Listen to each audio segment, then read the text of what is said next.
Okay. All you, Linda. Thank you so much. All right, thank you everyone for joining us this evening. These patroller workshops have been a real success, and we welcome everyone who is joining us tonight from whatever walk of life you're in. We have a variety of people, Yep. including um, EMTs, we have ski patrol, we have nurses, physicians, paramedics, pharmacists, a wide variety of people. And uh, we're delighted to have you all here because we're trying to come up with some topics for learning that will be beneficial to you in your profession. So my name is Linda Laskowski-Jones. I'm a patroller at Blue Mountain and also a member of the Bear Creek EMS group, part of the education committee. And I also want to acknowledge that Dr. Steve Goldblatt and Mark Goldstein, who are also members of our committee, as well as my husband, Larry Jones, who's here, are part of this. So before I introduce Dr. Hawkins, Larry, do you want to just say hello? And you can use my mic here. Hello. Good to have everybody here. We've known Seth for a long time and look forward to a really great presentation on a topic that is near and dear. Yes, so it gives me great pleasure to introduce Dr. Seth Collings Hawkins. So he's a physician anthropologist, really interesting combination with dual board certification in emergency medicine and EMS, and a particular interest in aquatic environments.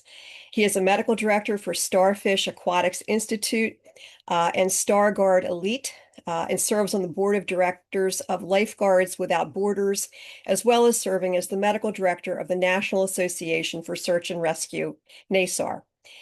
He has extensive experience in drowning medicine and water rescue, including certification as a Swiftwater Rescue Technician, EMT, wilderness swim safety instructor, and he is the co-author of the current Wilderness Medical Society clinical practice guidelines on drowning, as well as co-author or editor of multiple drowning chapters in leading emergency and wilderness medicine textbooks. He is also the board chair of the Appalachian Center for Wilderness Medicine, of which I'm the executive director for that group. So I just have to say that I've known Seth since probably at least 2011, if not before, through the Wilderness Medical Society. And then we've worked together with Larry for many, many years, doing wilderness medicine stuff, teaching, and just general work to promote wilderness medicine in the Southern Appalachians and other parts of the country as well. So, Seth, this is a man who is medical director of just about everything I know. So, just take it away. This was a small bio compared to what you really do, the totality of it all. Yeah, delighted to be here, and nothing is more important or more fun than talking about drowning tonight. So really excited to be here with everyone.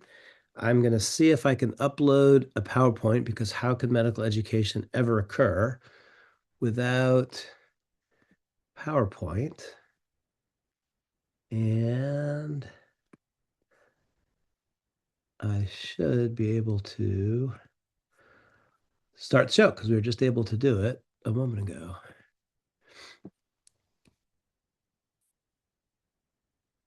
There we go. Is that coming up as a slide? Yes, it is. Fantastic. So yeah, bit of background also just for tonight and what brings me here. Very excited about the collaboration between the Appalachian Center for Wilderness Medicine and the Bear Creek EMS program. And I love the graphic that Eric created here with the multiplication symbol, because this is not just an additive relationship, but it's multiplicative, which is awesome. And this is how the best collaborations happen in field medicine and EMS and wilderness medicine and wilderness EMS, is that groups collaborate, and the sum that comes out of that is not a sum, but a multiplied force. So really enjoy seeing these two organizations coming together. Just briefly, the Appalachian Center for Wilderness Medicine was founded in 2007 and promotes wilderness medicine in the Southern Appalachians. And I think one of the things that we see as a growth ability is to get even more people from our region tying into these talks, which would be great, but also just using the Southeast as a platform for lessons that we can learn throughout the country. Before we started, I was pointing out we do have the highest ski area on the East Coast, so we're quite proud of that, and the highest mountain on the East Coast in the Southern Appalachians. So indeed, there is wilderness in Southern Appalachian states. But also, I'm really excited to have so many people from other parts of the country here because that really brings out all the context of the work that we do so that we're not provincial or just talking about one specific environment.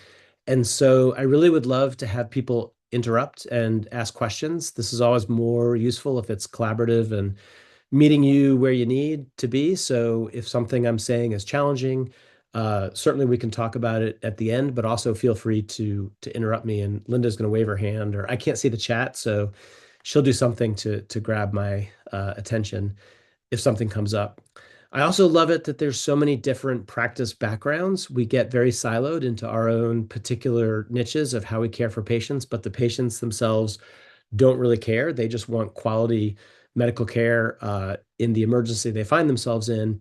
And so in addition to ski patrol members, I know we've got search and rescue members and we've got EMS personnel here. And as Linda said, all sorts of specialties of different backgrounds. So would love also for you to share things from your own background if it augments or contradicts anything that I'm saying. Contradicts is probably the wrong word. If it supplements in a way that redirects us from something that may be a more niche understanding of the topic. And I think the topic is really important. So drowning is not maybe the first thing that comes to mind in thinking about ski environments or mountainous environments, although I would posit to you that snow is nothing more than frozen water in a different state. And so anybody skiing, whether it's on water or on snow, is basically interfacing with dihydrogen oxide. It's just a variety of states. So an avalanche is a drowning of a different sort. So things are actually closer than we might think in that context. But also, as we know, the ski industry has moved into all environments and all seasons care. So ski patrols might well be taking care of a mountain bike race in the summer or a luge that goes down the ski slopes, or hosting a fundraising event that involves non-winter times. And also there's retaining pools and bodies of water in and nearby to ski areas anyway. So I do know that it's actually pretty germane to the topic of ski medicine. And then I know many of us practice in other spaces as well. So very important topic, I think, for us to cover. A bit quickly about my background. I went back to grad school for 3 years to study anthropology and public health because I came to think that that was really much or more of what I was doing in this kind of work than straight up clinical medicine you might learn, in my case, in EMT school or in medical school. I thought that was kind of crazy because it was pretty intensive, but Linda just surpassed me, becoming a doctorate student, what, 2 days ago? Like Yeah. in retirement. So, so we both, I guess, she's maybe even a little crazier than I am, but you might see some flavors of those topics coming into the talk tonight. And I think that's intentional and almost automatic for me now, thinking in those terms. And I would encourage you to consider ways that we can consider drowning and all these topics that we approach as a public health issue, because almost everything in wilderness medicine, wilderness EMS, and EMS as a whole has a population-based element, and we are stronger when we look at populations than individuals, or maybe we're stronger at our individual care when we can shrink down knowledge from a population basis, and certainly that's true for prevention. And then anthropology is just a powerful way to look at humans because it's the study of human beings. Just at the bottom of the slide here, I just have to give a shout out to Starfish Aquatics Institute and StarGuard Elite and Lifeguards Borders, which is who I particularly work with. But there are numerous drowning prevention and treatment agencies and organizations and nonprofits in the world doing great work in this space. And if you know of some that you want to share, that would be great to hear about in the chat as well, so that we can all kind of look up great people doing work in this arena. So Linda, can you just confirm we've moved on to a new slide? We have. Yeah, great. So drowning as a subject had a sea change. That pun was intended and was really funny. I can't hear the uproarious laughter in the audience on Zoom. That's quite distressing. So in 2002, at the first World Congress on Drowning in Amsterdam, the definition of drowning was changed. And prior to 2002, there were over 24 definitions, which made it very hard to study this topic, again, public health wise, from its epidemiology and to learn lessons from people who survived drownings, because there were dry drownings, wet drownings, parking lot drownings, near drownings. And so what the definition of drowning was very contested, and very damagingly, it almost always required the person to die. So if you heard that somebody had drowned last week in a lake, even today in popular parlance, one would think that that person had died. And that's a huge problem because if you think about it, there's very few other conditions, certainly conditions that would kill you, where we exclude the people who survive. So we know that about 4 to 5 times as many people survive what we would now call a drowning experience than die from it. But in the older terminology, and now still the popular terminology of drowning, we lose all that information because when you have an emergency in the water that appears to be drowning, but you don't die from it, you aren't included in all the data about what that experience was, which obviously is problematic. But it also meant we didn't have a good definition for what it meant to have a drowning experience, but have that be interrupted and be rescued. And so you couldn't talk about, I drowned last week and I survived. That was not a thing. And obviously, we want to study the ways and improve the ways that we intervene on this process to make people be alive and not dead. So in 2002, they changed or proposed an international definition, which is now accepted by the World Health Organization and ILCOR and Wilderness Medical Society and CDC. Pretty much everybody who sets Utstein style guidelines, everybody who sets sort of standards about defining medical terms has adopted this definition. And there's some important elements on it.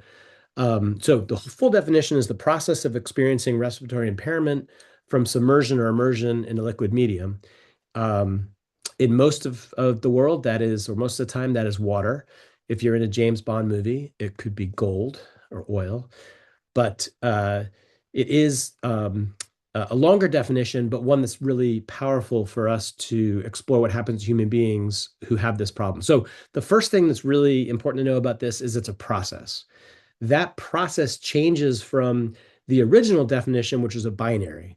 You didn't drown and you were okay, or you drowned and you died, but there was no in between. And it was a flipping switch where somebody drowned and that was a thing that happened. That how can you reverse it if it's something that just happens and then is permanent?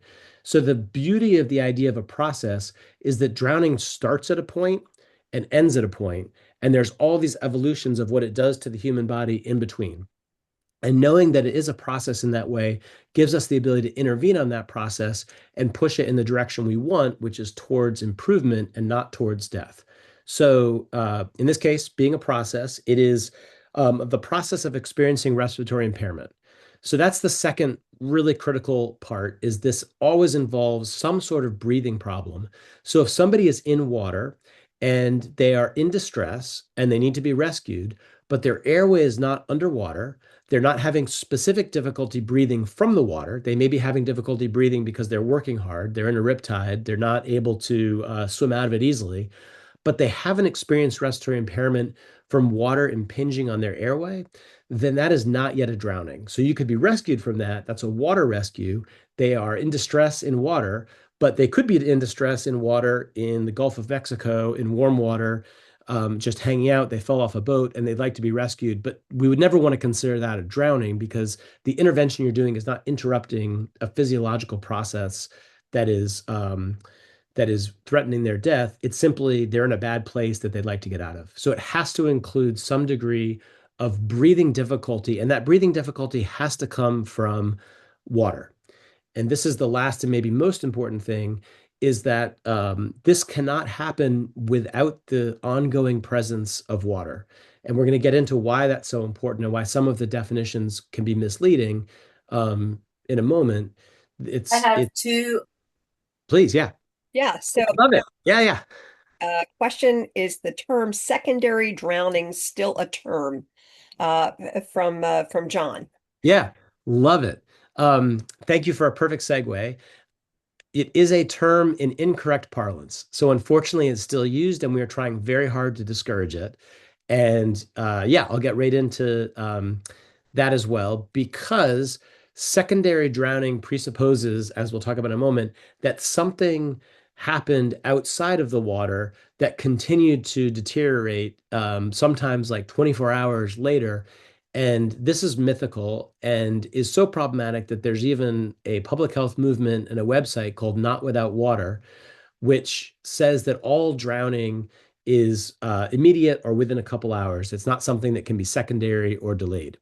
And all this is helped by this definition. We can start to have these dialogues around what is and isn't the guardrails around a drowning experience. So for the rest of the time tonight, I'd encourage you to use this definition of drowning and to use this as you're talking about drowning experiences. You can imagine already that this is a very liberal definition that captures a ton of people. So I have 3 kids. They're all boys. Growing up, they would drown at least once every summer. Kidding, not kidding.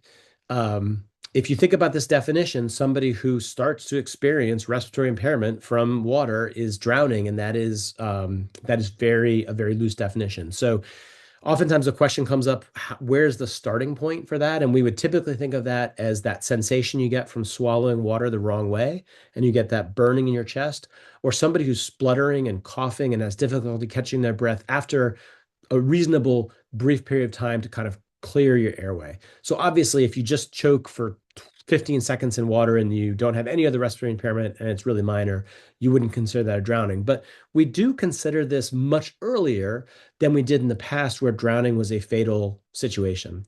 And the reason why that's critically important is that using this new definition and then studying Brazilian lifeguard rescues during Carnival, where they would pull out dozens of people who had met this definition every day. There is a little bit of alcohol involved in Carnival as well, and there's beaches, and those aren't necessarily a great combination. And when they rescued these people, they found that 1% of people, 1.5% of people who appeared to be minimally symptomatic from their drowning experience would actually go on to die rapidly within the next few hours. And knowing that, we came to realize it was important to start this definition at this very early point and to encourage anybody who met this process definition and had even symptoms that appeared minimal, which would maybe in EMS and medical terms not appear to be so minimal. Persistent rales that you could hear, persistent coughing, any change in pulse oximetry would need to go immediately to seek medical care. So that's a more aggressive approach than we typically would use in field medicine to define a drowning. So important to know, if somebody has met this definition of a process of experiencing respiratory impairment from water, and they have any persistent symptoms, they really need to be taken immediately to a healthcare center. And that's a meaningful thing for an expedition or a river trip or something which is remote, a ski area that doesn't have immediate access to clinical care like backcountry skiing, because that starts an evacuation for somebody that appears really well. But the really important other element to this is it appears that the time that 1 or slightly more percent fatality rate occurred was within 4 hours. So people would declare themselves as decompensating within 4 hours of the drowning experience beginning. So that means if you are in a remote area and you're starting an evacuation for somebody and they are stabilizing and it's 4 hours out, you can probably ramp down that operation and think that they're going to be okay and they're not going to abruptly decompensate. That's important also for those of us that work in clinics or hospitals that will usually observe people who get brought to the hospital in this way for about 4 to 6 hours to make sure they're stable, and then we would let them, we would discharge them. So this is the current definition of drowning, which I want to acknowledge is very broad. So many more people get captured by it, but it's also very specific that we really need to think about the first 4 hours of care. And for people who are critical, I would argue this is actually a field medicine and first responder syndrome. So for most people who are critically ill or pulseless, apneic, what happens in the first couple minutes is what makes all the difference. So this is why it's so important for us to talk as a community about this subject, because unlike many others, for the critical ones who are pulled out of the water, pulseless and not breathing, what happens in that first 5 or 10 minutes and the rescue part of what gets them out of the water and their airway above water is really what's going to make a difference in their outcome. So on the one hand, bigger definition, broader, captures more people, gets the compulsion to take people early to clinical care. On the other end, maybe we can ramp down concerns earlier than historically we've somewhat thought. So let's talk a little bit about those earlier definitions. And Linda has something. Yes, I do. So one question that's important here to your definition, what is the difference between submersion and immersion? And then secondly, and I'm sure you're going to cover this a little bit later, about what you call the pulmonary edema that is post-water immersion, like post-rescue. Yes. So yeah, I assumed you would, but the immersion submersion question would be appropriate at this point. Absolutely. Yep. And I should have hit that. And I'm going to do a better job of watching out for your waving too. So submersion, immersion, in this case, because of the slash, are considered to be interchangeable. So the problems you can get with respiratory impairment from the water can be either because your airway goes underwater and you're submerged, sub like submarine, or sub means under. And so submarine would be, and marine being, water, underwater vessel. So submersion means your head is underwater, your body's completely underwater, and your airway has no access to normal air. It only has access to water. And unfortunately, even though water is two hydrogen, one oxygen, you can't access that oxygen. And it's a medium that you can't live in unless you are Aquaman or a fish and have gills. So submersion, head underwater. But immersion's equally important and problematic for anybody who's been in surf. They recognize this, that you can actually drown with your head not going underwater, being persistently hit by waves and splashes. And if that water compromises your ability to breathe, you can start drowning even if your head is not underwater in very choppy or rough water. So that would be those of us who grew up with evil siblings know that being splashed even in your face can. Joe Bennett, see, no, don't touch it. See, Mute. I think we have a live mic, maybe. Linda, anything else? Oh, and the question of edema and movement of water into the lungs, we are definitely going to hit. So coming attraction. So with that new definition in 2002, we're discouraging all these topics or all these definitions.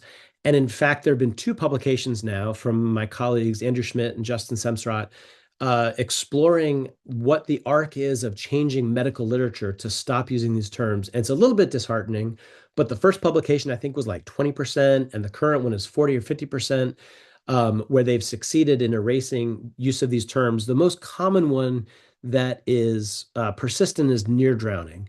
We really, really, really want the idea of near drowning. One of my friends says near drowning is when you walk past a pool and you almost fall in. It's a kind of a nonsensical term for modern epidemiology and medical research and clinical care, because the thing, it's not a near drowning if they didn't die. They have drowned, they just survived, or it was reversed. And so near drowning, despite being so common, is one that we really, really want to avoid. It's like talking about near heart attacks or near strokes. You've had those things or not. We'd like to know who survived them and how to make everybody in that survived state, but it's not helped when we exclude drownings and by talking about near drowning cases. A little bit of what we're talking about with the idea of secondary drowning or pulmonary edema or lungs filling with water is this idea of delayed, dry, secondary, or parking lot drowning, all of which were terms that proliferated in the late 20th and early 21st century, largely driven by social media, with a story that you could go into the parking lot or put a kid to sleep. They would seem to be okay, and the next morning they would be dead from pulmonary edema, movement of water into the lungs, and respiratory arrest, and then cardiac arrest. And this was most particularly popularized in 2017 with Francisco Delgado's death, which is very public. So this is not sharing a story that's not very widely already existent in media. And it's a really sad story. So Francisco Delgado was nearby to a Gulf of Mexico tributary. There was a wave which splashed over him. He spluttered, That meets all the definitions of current drowning definition. He was brought into a hospital and he was admitted to the hospital and died a few days later. And unfortunately, one of the physicians told the family that he had died of dry drowning. And dry drowning was considered to be a condition where you initially seem to be okay, but 24, 48, 72 hours later, you succumb to the effects of water continuing to enter your lungs or some other pathophysiology. There's all sorts of stories out there about what this is. And it's often marketed on social media as the condition that doctors don't know about or EMTs don't know about, and parents are counseled to like be more vigilant than they might otherwise be because this is often missed by healthcare professionals that they need to be more careful to bring kids into hospitals if they have any event of kind of respiratory impairment in water. So, two small pieces of truth to this. One is that we do want kids and anybody to come into the hospital or clinic earlier to be watched for the first 4 hours, but that's the 4 hours from the initiation of the problem to see if they're stable, because there is this 1% fatality rate rapidly. And the other kernel of truth, like many urban myths, having a kernel of truth starting it, is that in the middle to late 20th century, like the 60s to 70s, pathologists would differentiate what they called dry drownings from wet drownings on autopsy. So when they took patients who had had a fatal drowning and they did the coroner did the autopsy, they would find that in about 15% of cases, there was no water in the lungs. And it was a little bit curious because we think about drowning as lungs filling with water. But what happened in those 15% of cases was the larynx, the breathing tube, would swell shut and spasm, and the person would basically strangle to death in the water because their body inappropriately would think that it could save the life by squeezing shut the airway because they saw all this water around, and you basically die from strangulation. The pathophysiology and the treatment is exactly the same. You're not getting oxygen into the lungs. You're getting shock from oxygen not being spread out to the body. It's a little bit of a fascinoma, we call it, or a interesting finding on pathology about whether that death and hypoxemia happened because the lungs were full of fluid or the lungs had no fluid in them at all.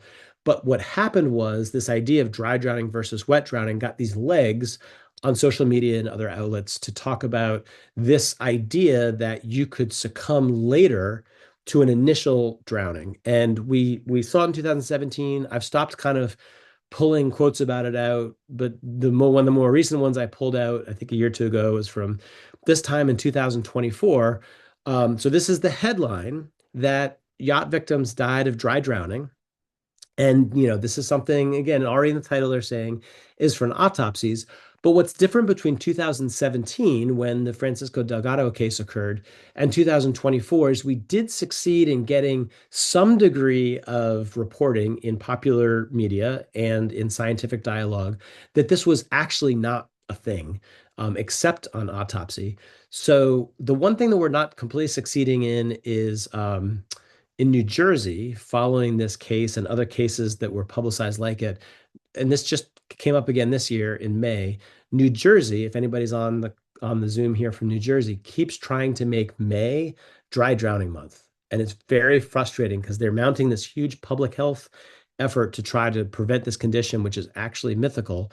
And it's very, very frustrating. But in this case, this is what popular press or media dialogues often run to, where the lead headline, the first sentence, will talk about dry drowning. And then usually, so the second paragraph here talks about this is actually an autopsy finding. And then the third paragraph will say there's actually no such thing, medical professionals think, as dry drowning. And so this is very frustrating that, the third paragraph is all about how we shouldn't use this term, but it's still the lead that they do because it's a great way to sell newspapers or whatever reason they choose to lead with it. And this is also what happened in Francisco Delgado's case. So unfortunately, he was found to have died of myocarditis, not any complication of drowning, not dry drowning, not probably specifically mediated by the event he had where he was splashed with water. That was buried on page 6 people didn't hear about it, they didn't talk about it. So this is still mounted as evidence of dry drowning, despite the fact that if you go and look at the autopsy, he had a viral infection of his heart that unfortunately led to his death. So we've now published all sorts of examples of dry drowning allegedly appearing in medical texts and in popular press, and they turn out to be pneumothoraces, pneumonia, myocarditis.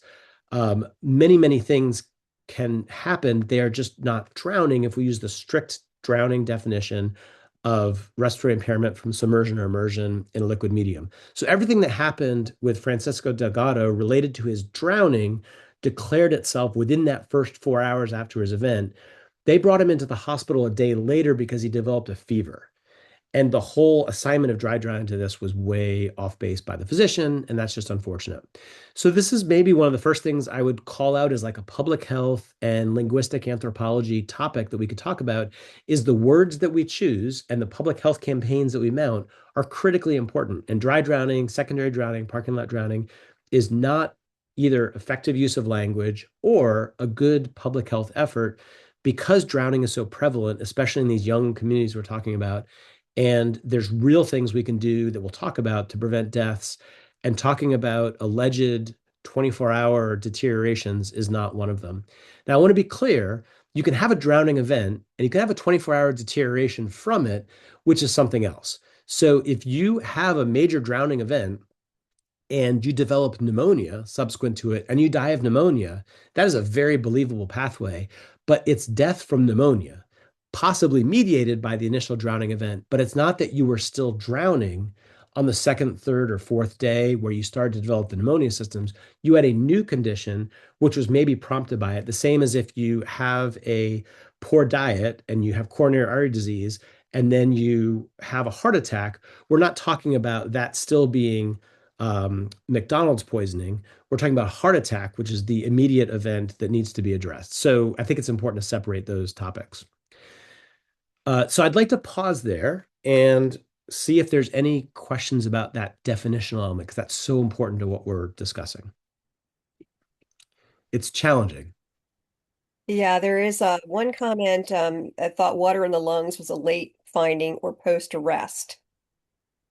Yep. So we'll talk about that in a moment, and we'll talk about the pathophysiology of drowning. But in fact, it's not like the cartoon suggests with water filling up your lungs and forming like a meniscus. That's spider filter. It's very small amounts of water that can kill you, and it's actually from washing away the surfactant in the lungs. So yes, water in the lungs is actually not specifically, it's the pathway that we get to have a fatal drowning, but it's not the issue that will kill people directly from like a rising level of water. It's not the case that we can pump water out of the lungs. And this is what's driving a lot of the misunderstanding about secondary drowning or pulmonary edema, is that people can't come into the hospital with somebody who's short of breath and feel like their lungs are still filling with water in a way that we can pump that water out. That is not, none of that is a thing. And we'll talk a little bit more about how that works in the pathophysiology in a moment. So I do think also it's important to say there's 3 accepted definitions now of drowning that we'll talk about. There is. Oh, sorry, go ahead. Let me just lay these down because this is so critical. It is you can have a fatal drowning where you die. You can have a non-fatal drowning with morbidity where you didn't die, but you have consequences ranging from minor consequences all the way up to living the rest of your life on a ventilator, unresponsive in a facility. Or you can have non-fatal drowning without morbidity, which is what I was describing my kids going through. One might argue they might have had a little bit of brain damage from oxygen deprivation, but you basically have no recognizable consequences from the drowning event. So 3 possible definitions now: fatal drowning, non-fatal drowning with morbidity, non-fatal drowning without morbidity. Linda, what you got? Yes, so there's another question around thought active versus passive was more of victim activity. You're talking about active versus passive drowning, I believe, at one point. Yeah, and so this is a great point, and this is where there's an active and drowning and passive drowning definition here. Who knows? The ultimate decision in 2002 was there was not a helpful differentiation here to determine whether there was an active drowning or a passive drowning, because the pathophysiology and the treatment would be the same. And we spend unnecessary time trying to come up with these distinctions in ways that don't actually help our care of patients. So yeah, when I say, who knows, you could come up with a definition of active drowning and passive drowning and debate with somebody else who has a different definition of it. But there wasn't any way that this was affecting the way that we cared for people, and it wasn't a useful differentiation. So the simplification that happened in 2002 was to talk about drowning as the experience of respiratory impairment and of submersion or immersion in a liquid medium that had 3 branching points: fatal drowning, non-fatal drowning with morbidity, non-fatal drowning without morbidity. And it removed all the uncertainty around these terms.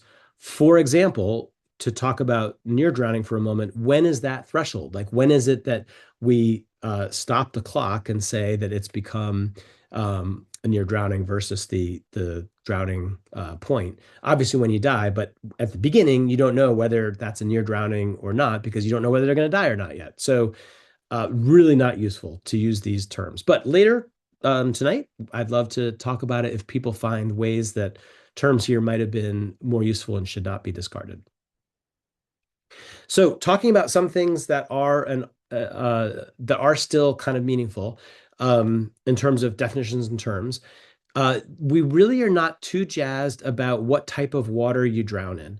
So there's an old thinking that saltwater drowning was different from freshwater drowning, and that was an important distinction because in saltwater drowning, you could have water come from the body and be pulled in, because remember, salt has that osmotic pull and will allow water to come in, which is why if you eat a lot of salt, you swell. So the thought was, if you have a lot of salt water entering your lungs, you would pull water from the rest of your body, and you're more likely to do worse because you develop pulmonary edema from that.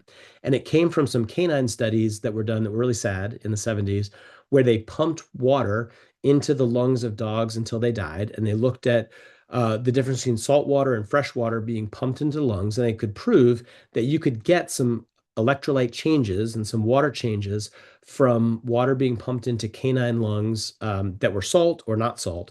The problem was it took about 20 to 25 milliliters per kilogram for those changes in fluid movement to occur.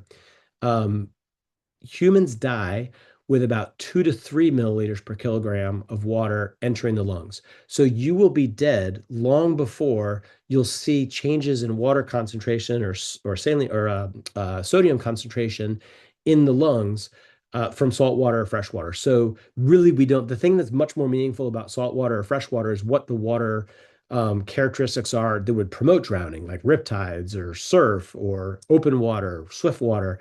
The movement of the water is much more important than the type of water. And in this case, I'm putting up this picture from actually UNC just to say, yeah, if you drown in very polluted water, we might care about that because it might require more treatment for infection. But in general, when we're talking about water types, saltwater and freshwater are not important.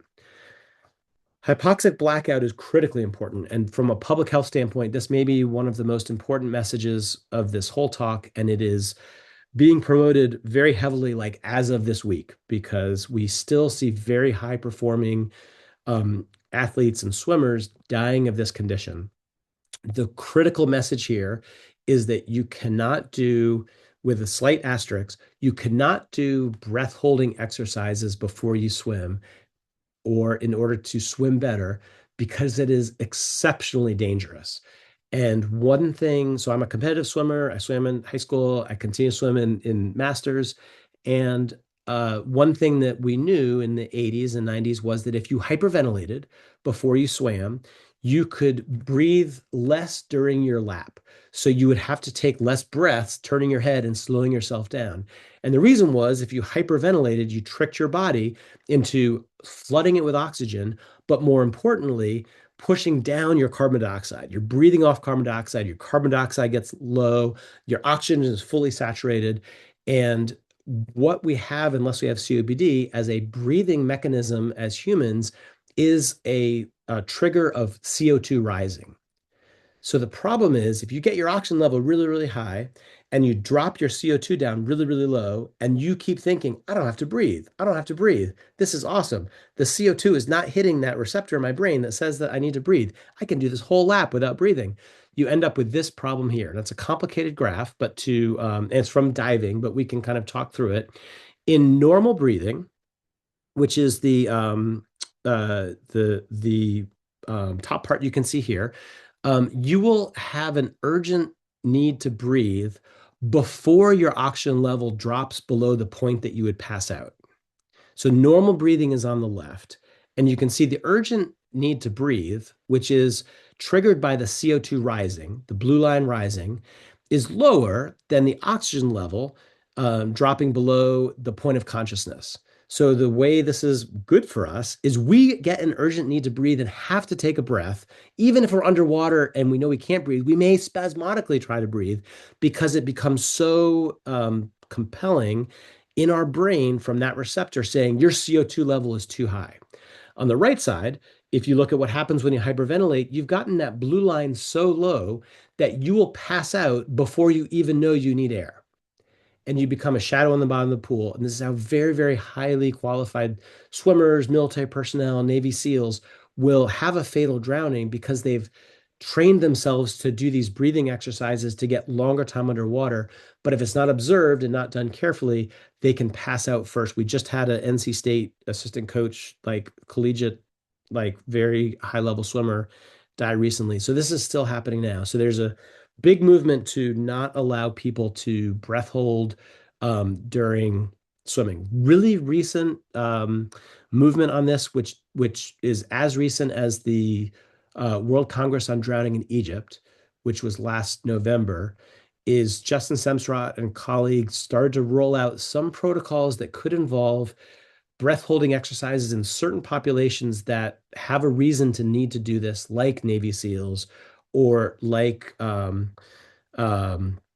free divers.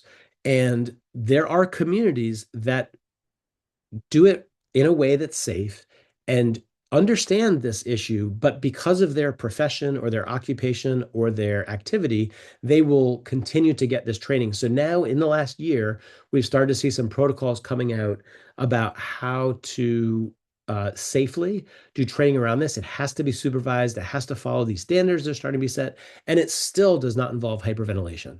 So hyperventilation is really, really out and very public health wise important that if you see people who are doing breath holding games or they are hyperventilating before swimming in order to stay underwater longer, they need to stop or you need to watch them really, really carefully because they're in a very dangerous situation. In addition, there is immersion syndrome is a real thing. So this is a term that we still use where you may hit the water and you have a fatal drowning because you have a lethal cardiac dysrhythmia after cold water exposure. We've all experienced the syndrome or the experience of hitting cold water abruptly, and it's a shock to your system in all sorts of ways. Some people find it to be a beneficial shock and you get dopamine release and you do it intentionally and it has health benefits, but there can be some dangers for this. We learned this also during the social media games, campaigns to get people to do cold water splashes. And we found this happening more often where people would go into a dysrhythmia, which was dangerous. So this is immersion syndrome is a thing where you can have an immediate cardiac dysrhythmia that can be fatal. It causes a drowning because then you can't breathe, but the initial precipitant is not having difficulty in water. It's having difficulty from the temperature of the water. And then last, there is this diving reflex, which is a physiological response retained in kids. You lose it as you become an adult.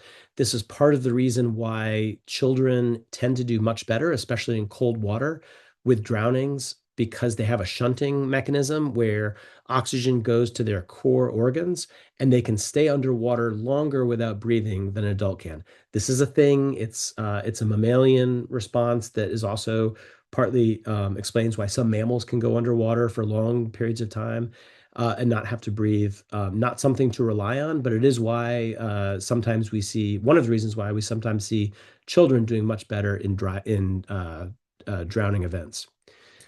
So that's kind of all the terminology that we want to lay out. And one thing I'd say about the pathophysiology now, because we've kind of danced around it, is when we talk about 2 to 3 milliliters per kilogram of water being fatal, if it comes into the lungs, that's about a cup. If you do the math for that in a 70 kilogram person, It's like 140, 150 milliliters. This is not large amounts of water at all, which is partly why water can be so dangerous, even if you're just immersed, even if you're just getting splashed with water and it's going down your trachea into your lungs. And the danger is not, like I said, the meniscus of water coming up. It's the water washing away surfactant, which is the one cell thick layer of the lungs, which mediates oxygen and carbon dioxide passing back and forth. So as the water hits that surfactant, it washes it away, and you have that much less ability for the lungs to do their job of moving oxygen and carbon dioxide forward and back. So that's why small amounts of water, if you were to pour a cup of water down the wrong way, it could be lethal because it washes out enough of that surfactant that you can't move carbon dioxide and oxygen effectively through.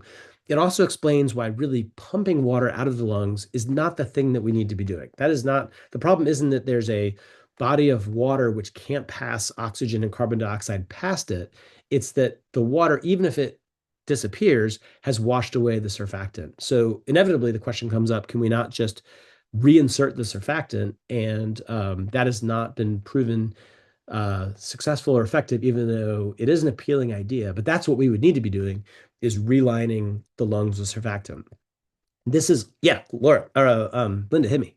Yeah, just regarding your cold water immersion and dysrhythmias. Actually, Dr. Goldblatt asks, so your point is hypothermia causes the dysrhythmia, vagal-mediated arrhythmias or bradycardia and transient heart block. Yeah, really. Oh, that's such a good point. So we'll talk about hypothermia in a moment. This is actually not hypothermia because your body is not hypothermic. So your body is at the normal temperature. So this is a really scary exercise that we do with like helicopter personnel, where you'll get dropped into the water and you have to undo, belts and stuff to get out. If that person going into that water was going into very, very cold water, like 40-degree or 30-degree Fahrenheit water, the problem is the immediate shock of the cold water, probably through this vagal mediation, causes the heart to go into ventricular fibrillation or asystole. And so the body is still at a normal temperature. So it's not strictly hypothermia. It's a cold shock response that is from the effect of the water immediately on the body. It's sort of like any like heart dysrhythmia that you might go into, which can be mediated by, say, this isn't a thing, but as an example, if you had a taser and it caused a dysrhythmia in the heart, it would be an immediate effect that was caused by the action or getting hit by lightning, something which causes a dysrhythmia immediately. Does that track? Yeah, and of course, I'm thinking about now treatment of people with heat stroke, of cold water, of ice water immersion, which of course is the standard of care. Yep. So awesome, slight segue. If you have somebody who has heat stroke and you are going to immerse them, never submerge them, but if you're going to immerse them in ice cold water, a couple things you need to think about. One is you always need to keep their airway above water, because this is somebody who already has, by definition, compromised mental status. And so you're not submersing them, you're immersing them. So that language difference becomes important. And then the second is that you do need to watch for dysrhythmias, because they're already in a compromised thermodynamic state, and they could have one of these cardiac dysrhythmias. But these happen sort of by definition right away.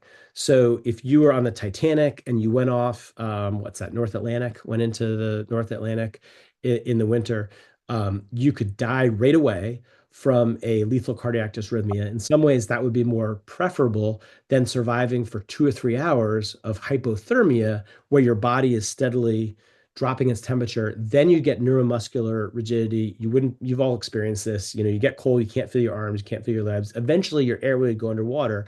Either way, you drown. You experience respiratory impairment from submersion in the water. But the drowning is mediated on the one hand by a cardiac dysrhythmia, on the other hand by hypothermia, and the time frame to those is radically different, and the treatment for them is radically different. This is why AEDs can be useful. If drownings are rarely from dysrhythmias, but if they are, AEDs can be the solution. So AEDs are still correct to apply in a drowning scenario, and they are still appropriate for your normal CPR training. You call for an AED, you apply the AED, you want to dry the chest. and the back. But even if they're like lying in a pool of water, it's safe to use AEDs. So modern AEDs can be used on bleachers and in canoes, and they can be used around water. It's just the problem of getting the pads to adhere well. So you do want to dry off the skin that's going to touch to. They may be helpful, usually not, but if they are, that's certainly something you want to put in play. If they're not useful, like pretty much all CPR, then they can just be set aside, and that's not something which is going to be part of your drowning resuscitation. But this would be a case where that would be useful. Great. Let me talk a bit about, before we break at 8:30, a bit about sort of prevalence. And again, this is me leaning into my North Carolina experience, but I would argue that this is not unique to the Southeast. So these are the fatal drownings that we've seen in North Carolina since 2013 up to 2022. And if you think about it, this is a remarkably high number. If you have 8 drownings or 4 drownings, which are fatal, you don't go to a park and usually expect to die, like maybe in the deep wilderness or maybe like, forest, but parks are usually specifically, constructed to have safe mediated environments. And you can also see, interestingly, like so much data that's fascinating from a public health standpoint around COVID, things much, much worsened around COVID, like doubled or tripled our rates of fatal drownings in North Carolina state parks. So looked at another way, fatal drownings are the leading cause of death in North Carolina state parks. And this is surprising because many North Carolina state parks do not even have water. So the times when there's water in a space so dramatically increase the risk of dying that they overwhelm the other parks that don't have water, because people are less likely to die in those spaces. All comers, all parks, this is vying every year with falls to be the leading cause of death in state parks. So this is similar to a ski area or another recreational area that has a body of water in or near it. These are exceptionally dangerous spaces, which are paradoxical because water is absolutely critical to human life. We cannot live for more than a few days without water, but we also find that it's one of the leading killers of humans. Interestingly, just so it doesn't seem to be a state parks question, in North Carolina, drowning is the leading cause of death in national parks as well. So I would suggest this is not an isolation to our state. This is a problem across the country. And internationally, interestingly, and I looked at this during the last Wilderness Medical Society desert medicine meeting, drowning is usually the leading cause of death in deserts. And that is from flash floods. And flash floods will kill multiple people at once in an environment that, if you're dying of heat stroke or what we'd normally think of as a desert risk, it's usually only a singular incident. Many, many times the drownings are in submerged vehicles, which we'll get into in deserts. Other times it's from like it's a big, big problem at the border with people using canals, like dry canals, to come into the country, and then there's a flash flood that takes out a bunch of people all at once. So this is a very, very highly prevalent condition that we just don't talk enough about. And it's really kind of interesting to me that in wilderness medicine, we talk a lot about bear attacks and shark attacks and snake bites. So these are things that will kill maybe 4 to 12 people a year, and that's probably on a really bad year for those particular conditions. Drowning will kill thousands of people every year in the United States. Like in the summer in the Outer Banks for us in North Carolina, there's deaths. Like we had 2 deaths over a weekend ago, including one of our county EMS directors. And we just don't talk about it as much as a wilderness medicine threat. But if we really care about the public health and the statistics, this is something we need to talk about. And in particular, we need to talk about it because it disproportionately affects kids. And that is a very, very compelling reason to give this particular attention. Speaking from a psychological first aid and a sustainability in our line of work, pediatric drownings that are fatal are one of those things that often takes people out of the business. It's just so hard to accommodate. And so if we really care about what is killing people, what is causing high morbidity, and what is terminating lives at their earliest, drowning is a thing that we need to speak much, much more about. And then speaking internationally, the vast majority of cases are in developing countries. And so that's why Lifeguards Without Borders is an interesting initiative. Places with monsoons and floods have a massive, massive burden of death from drowning. But even in the United States, it is disproportionate to other things we would talk about in wilderness medicine. So speaking to its prevalence internationally, I really like this graphic. It's a little bit old now, but this is a cool cartological like mapping technique that makes the countries in different proportions to the percentage of drowning related to population. And what this is often used for is to show the effects of lifeguarding. So lifeguarding is very common in North America, it's very common in Europe, and it's very common in Australasia, especially Southern Australasia. And those are countries that have very low per capita rates of drowning. Places that don't have a strong lifeguarding tradition have these really bloated, disproportionate to their land mass experiences of fatal drowning. And also you can see these are often places, especially around like India, where there's a monsoon kind of environmental situation.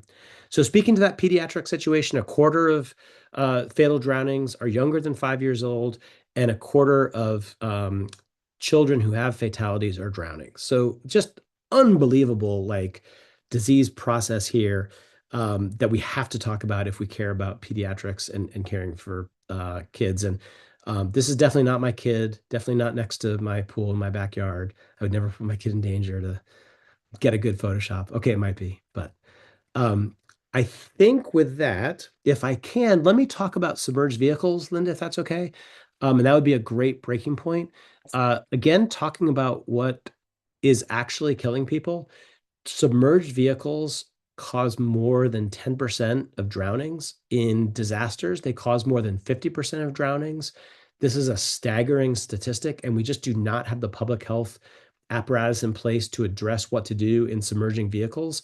And even worse, very popular media representations like on Oprah and in multiple survival books, there's a description that you should stay in a vehicle that is sinking until it equalizes water. So the water comes up in your cabin equal to the water outside, and then the pressures equalize and you can open a window, open a door, and get out. And that creates a death trap that will kill you. And there's multiple calls every year up until recently to 911 centers, which are absolutely horrifying, of people who experience a fatal drowning on the phone with 911 because EMDs have always been trained, probably correctly, to perseverate on location. Because how do you send help if you don't know where somebody is? So, so this is Marie Gutierrez, who I think this was 2012, was one of those people who drowned on the phone. She was driving from Miami. There was a terrible storm. She was driving near a body of water. The storm was so bad, it completely wiped out her vision. She drove into a lake, and she was on the phone with the dispatcher trying to get help. And they were trying to figure out where she was. And she was like, I drove from Miami, but I don't know where I am. And the vehicle submerged, and she had a fatal drowning. And once the vehicle goes underwater, we know it's probably going to be fatal. It's very unlikely. To open a door, you would have to push the water against the, cubic inch force to move the lake or the body of water that many, inches above the shore. So Gordon Giesbrecht, who's a thermophysiologist in Canada, really pioneered this Project Alive and some of the science around this. So you take Ford LTDs and drop them into frigid Canadian lakes again and again and again with people in scuba gear inside, and see what happens when a vehicle is submerging. So the science would say there's about a minute or maybe 2 minutes, but probably more like 60 to 90 seconds where you can get out of a vehicle. And his mnemonic for this is SWOC. So it's SWOC, seatbelts, windows, get out, children first. So you put down your phone, you take off your seatbelt, you open your window, and you get out. And what they found was the slowest part of getting out was getting a kid out of a car seat. So you really focus on getting the kids out first, and then you get out of the vehicle. And that has to happen the first 60 to 90 seconds. So now there's a pullout card in multiple EMD systems, similar to the ones they had for Toyota. Remember, where like the accelerator would get stuck and somebody would call and they're like, I'm going down the highway, I'm going 160, I can't stop. And, obviously that's hard for a dispatcher to manage unless they have specific instructions around that deviation from normal protocol. So in this case, it's a deviation to not try to find out where the person is, but to get them out of that vehicle. Another tool for this is a center punch, like you can see on the bottom, that can also Cut seatbelts, that's one particular one, but I think it's a Rescue Me, but this is not a sales of any particular product. There's all sorts that are useful. Cutting the seatbelt's really useful if it's a crash and you can't for some reason get yourself out of the seatbelt. Now, increasingly, windows are tempered and they can't be broken. But if you have an older vehicle or one without, you can use the center punch to break the window. If not, the point between in the driver's seat, like the B or the passenger front seat, the B post and the bottom of the windshield, that corner is going to be the weakest part. So you want to kick right for that. If you're a rescuer coming in, that you want to carry a center punch, or that's the point you want to kick to try to open it. People need to get out of vehicles like immediately, within a minute, in order to survive something like this, because this will be fatal invariably otherwise. And I stopped kind of doing this, but for a while I would just put the most recent one. I think this is actually much earlier, but this is the kind of media representation you just see again and again and again of people calling 911 and then have a fatal drowning because they weren't told to get out of the car immediately. With that, Linda, if there's any questions, we can work them through and we can take a break.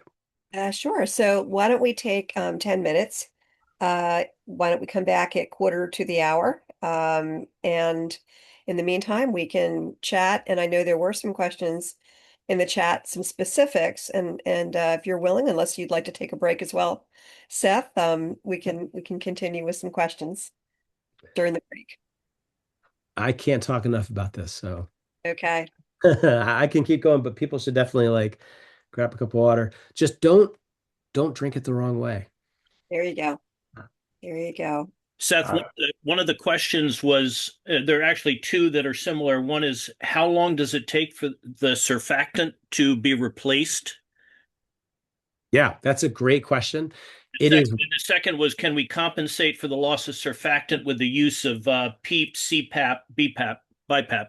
Yep. Both really good points. And it would be usually weeks to replace the surfactant, and it's not something that we are able to improve or to accelerate. So we do use positive pressure in all sorts of ways. So things like CPAP are we used to say that it was theoretically beneficial. Now it seems like there's actually more demonstrable benefit, but certainly intubation and ventilation is a very big part of this. So this becomes a very the ventilator settings, and this is a problem for ongoing critical care, is where the sweet spot is of getting the oxygen in and the carbon dioxide out through a compromised lung. And we'll go over all this when people come back too, so we aren't kind of not sharing information with everybody. But that we'll talk about that a little bit later, and that is an important point, that early oxygen is always right, and then you may need positive pressure ventilation to overcome the fact that you're using less lung less lung capacity to move oxygen through. Let me write these down. And another quick thing I'd say about that is positive pressure is, I would argue that drowning is a neurological emergency. So we think about this as a lung problem because the lung is the pathway, the mediator that causes the ultimate damage to the body, which is shock. The problems are hypoxemia and acidemia, so low oxygen levels and high acid levels. And in fact, the lungs are very, very resilient to that. So lungs are not the first organs to fail from having low oxygen levels. And we know that because when we think about end organ damage from shock or from cardiac arrest, we don't normally think about shocked lungs as much as we think about shocked liver, shocked kidneys, brain damage. And the most concerning of those is brain damage. So at the point where we have somebody who has such compromised breathing functionality that their pulses are unresponsive or they're critically hypoxemic, it's the brain that we're most worried about, we most want to protect. And so, and we find when we're trying to reverse this process, what we're trying to prevent is brain death. So we may have somebody who gets pulled out of the water who does not have a pulse, is not breathing, but they've not yet had a hit to their brain tissue. And that's what we're trying to reverse, is do CPR, to keep the brain perfused so that hopefully the other organs start recovering and we don't get that irreversible brain damage. And so interesting argument that I've heard, and I now share and propagate, that really this is a neurological emergency that we're managing. Lungs do really well with both acidemia and hypoxemia in terms of oxygen supply to them. So they will recover better than the brain will. Yeah, I know that oftentimes in the literature, you're also seeing that if the hypothermia came before the hypoxemia, you have a much better shot at survival as opposed to the opposite. So just as a point, there's I see ongoing questions here in the chat. So you've definitely sparked a lot of interest in this topic. And so there's, can you comment about SIP swimming induced pulmonary edema? No, I'm not. Yeah, I can actually go through these quickly and hit a bunch of them. I think goes along with teaching swimming, may have involved that map, and 100%. And there's actually not great data before, and now we're starting to get good data that early swimming lessons is protective.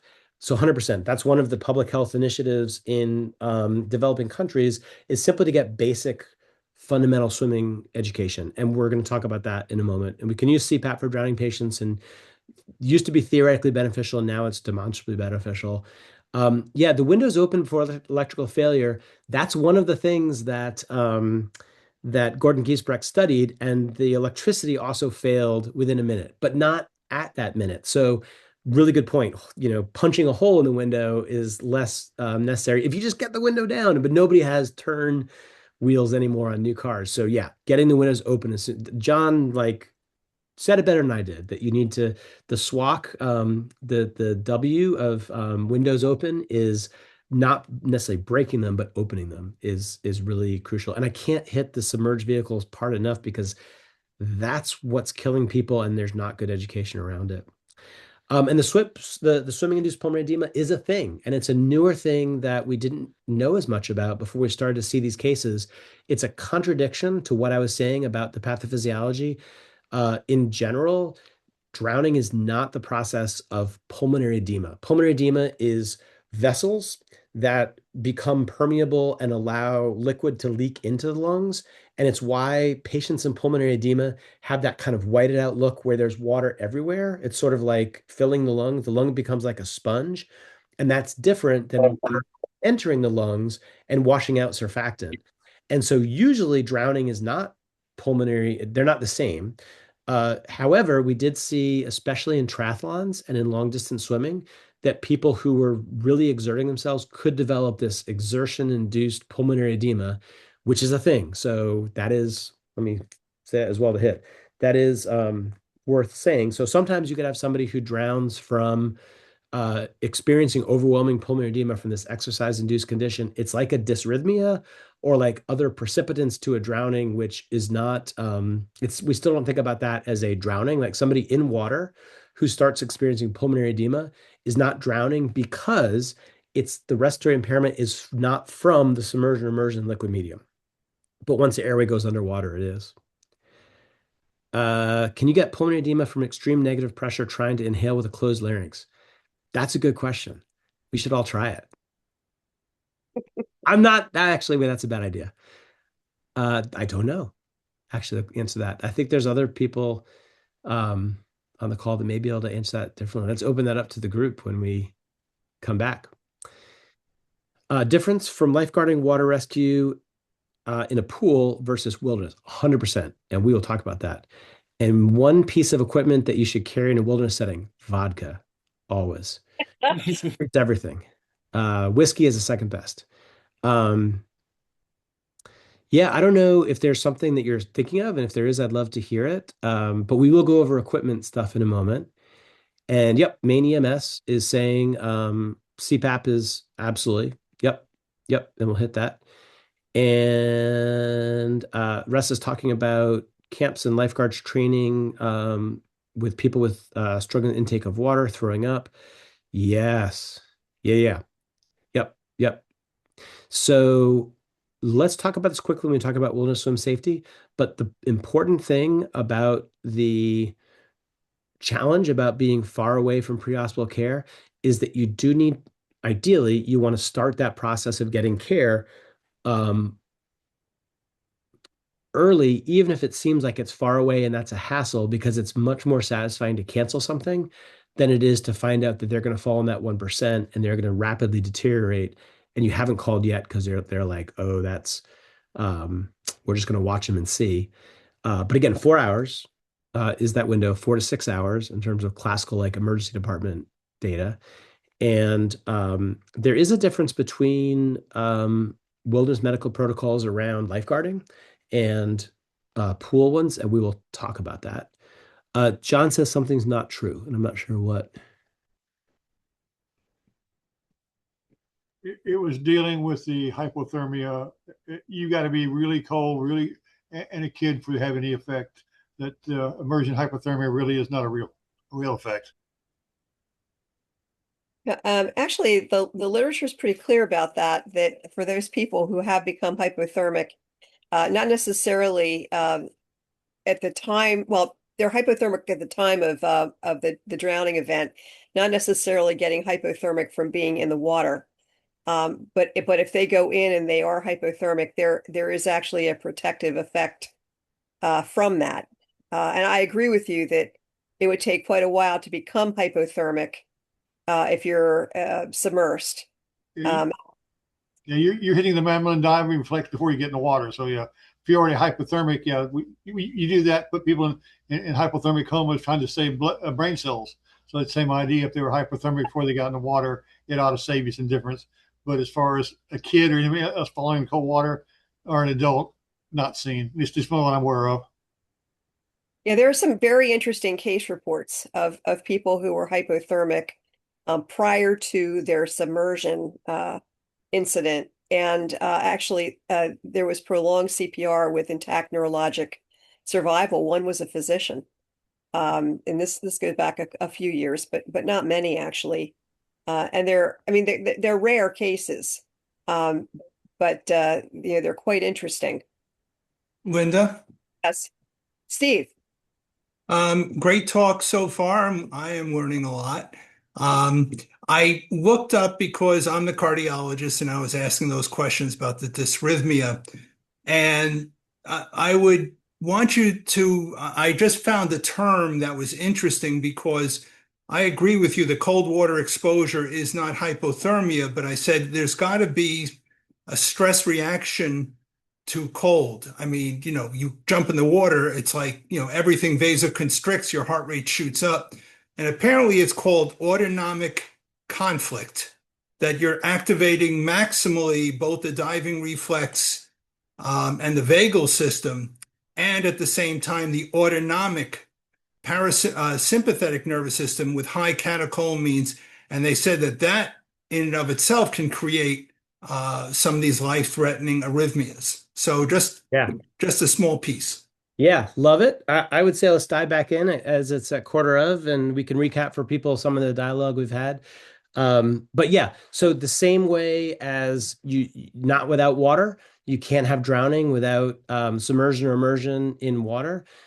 You can't have a cold shock reflex without cold. So, and yeah, the pathways you're describing are exactly what I've read also about what happens in these cases, but it has to be cold water. So if you're going into warm water, this is not a thing. So it's specifically about the shock reflex that you get from the cold, what that causes to your regulation of things, including your heart. And then sometimes you can get these dysrhythmias from it. And it's what we see in like people doing these dunk experiences in the military and other places where they'll suddenly die.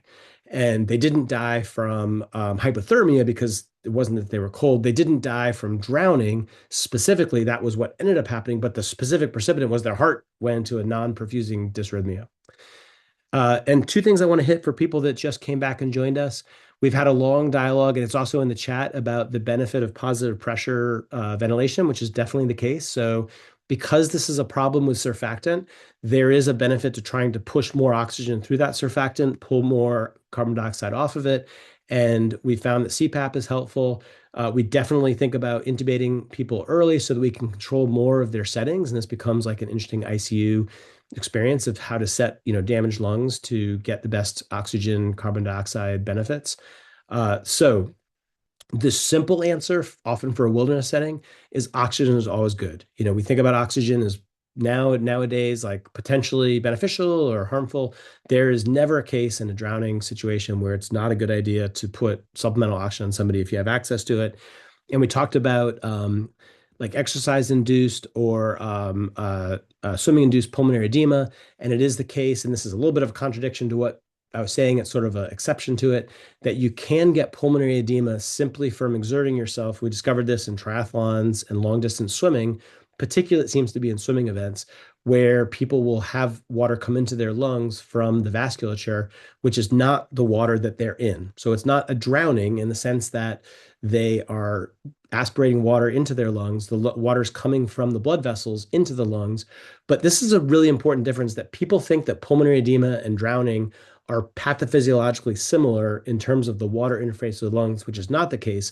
So pulmonary edema forms these sponge-like saturated lungs that has fluid that's leaking out of the blood vessels. It compromises the ability to breathe because the alveoli are not getting oxygen, carbon dioxide moving out well. Drowning is different, where the water is coming in externally. So not without water. Drowning is only from submersion or immersion, where that water enters the airway, washes away the surfactant. The blood vessels are okay. The alveoli are okay. The surfactant that lines them is what's being lost. But there is this exception where you can get pulmonary edema simply from exertion. There's a long dialogue that I think I didn't completely track on with hyperthermic or hypothermic pulmonary edema that I might defer on. Cold reflex gasping is exceptionally dangerous. And that is one of the mechanisms that makes cold water more dangerous, is you can hit cold water and have a spontaneous gasp, and you can swallow water from a wave during that. So it's one of the reasons why going into cold water is more dangerous. Throw bags are critical and useful, and that should be a part of any whitewater experience. And we'll talk about that. Talking briefly about demographics. So there is this sort of trimodal representation of really young kids, teenagers because of teenagers, and then really tragic cases in elderly that are often in bathtubs or home situations. There are occupational risks. So some things that people do, like deep water fishing and the military, will have higher risks. And there is Y chromosome poisoning for this. So much more rates of drowning. I think I said earlier, I raised 4 boys. This is indeed their experience. So this is I'm kidding. It's not Linda's like, it's not literally their experience, but that's internet picture. But this is why, a kid who is a boy is capable of unbelievably stupid things. Interestingly, and I think we had a little bit of a reference to this earlier that I want to hit harder here. This story of race is complicated from an anthropological standpoint. Race is not a biologically derived term. It's socially constructed. But we do know that African Americans, Black Americans, and Native Americans have a higher risk. There is a long tradition of attributing this to biological sources like heavy bones. So there's a long tradition of saying that if you're Black, you have heavier bones, and that's why you drown. That is not the case in any way. It's neither the case of the people that we see who are drowning, nor is it actually osteologically true of people who meet this new racial category of Black that we invented a few centuries ago. In fact, we have a long tradition of excluding Black Americans from swimming lessons and swimming spaces, and it's a cultural reason why there's higher drowning rates. And it's interesting that swimming ability is not a clear risk factor. We can show that some degree of swimming training is protective to be safe around water, but the higher your swimming level on an individual basis, not a population basis, but an individual basis, does not protect you against higher drowning risk. And you can sort of immediately think of why that might be. But there's other examples in our society of people who, only had one job and they just failed to do it. So somebody's job was to figure out where things would go in this shopping mall, or to name this soup mix, and they didn't do so well. So just because this is your job or this is what you focus on does not necessarily make you more protective for you to not do well at it.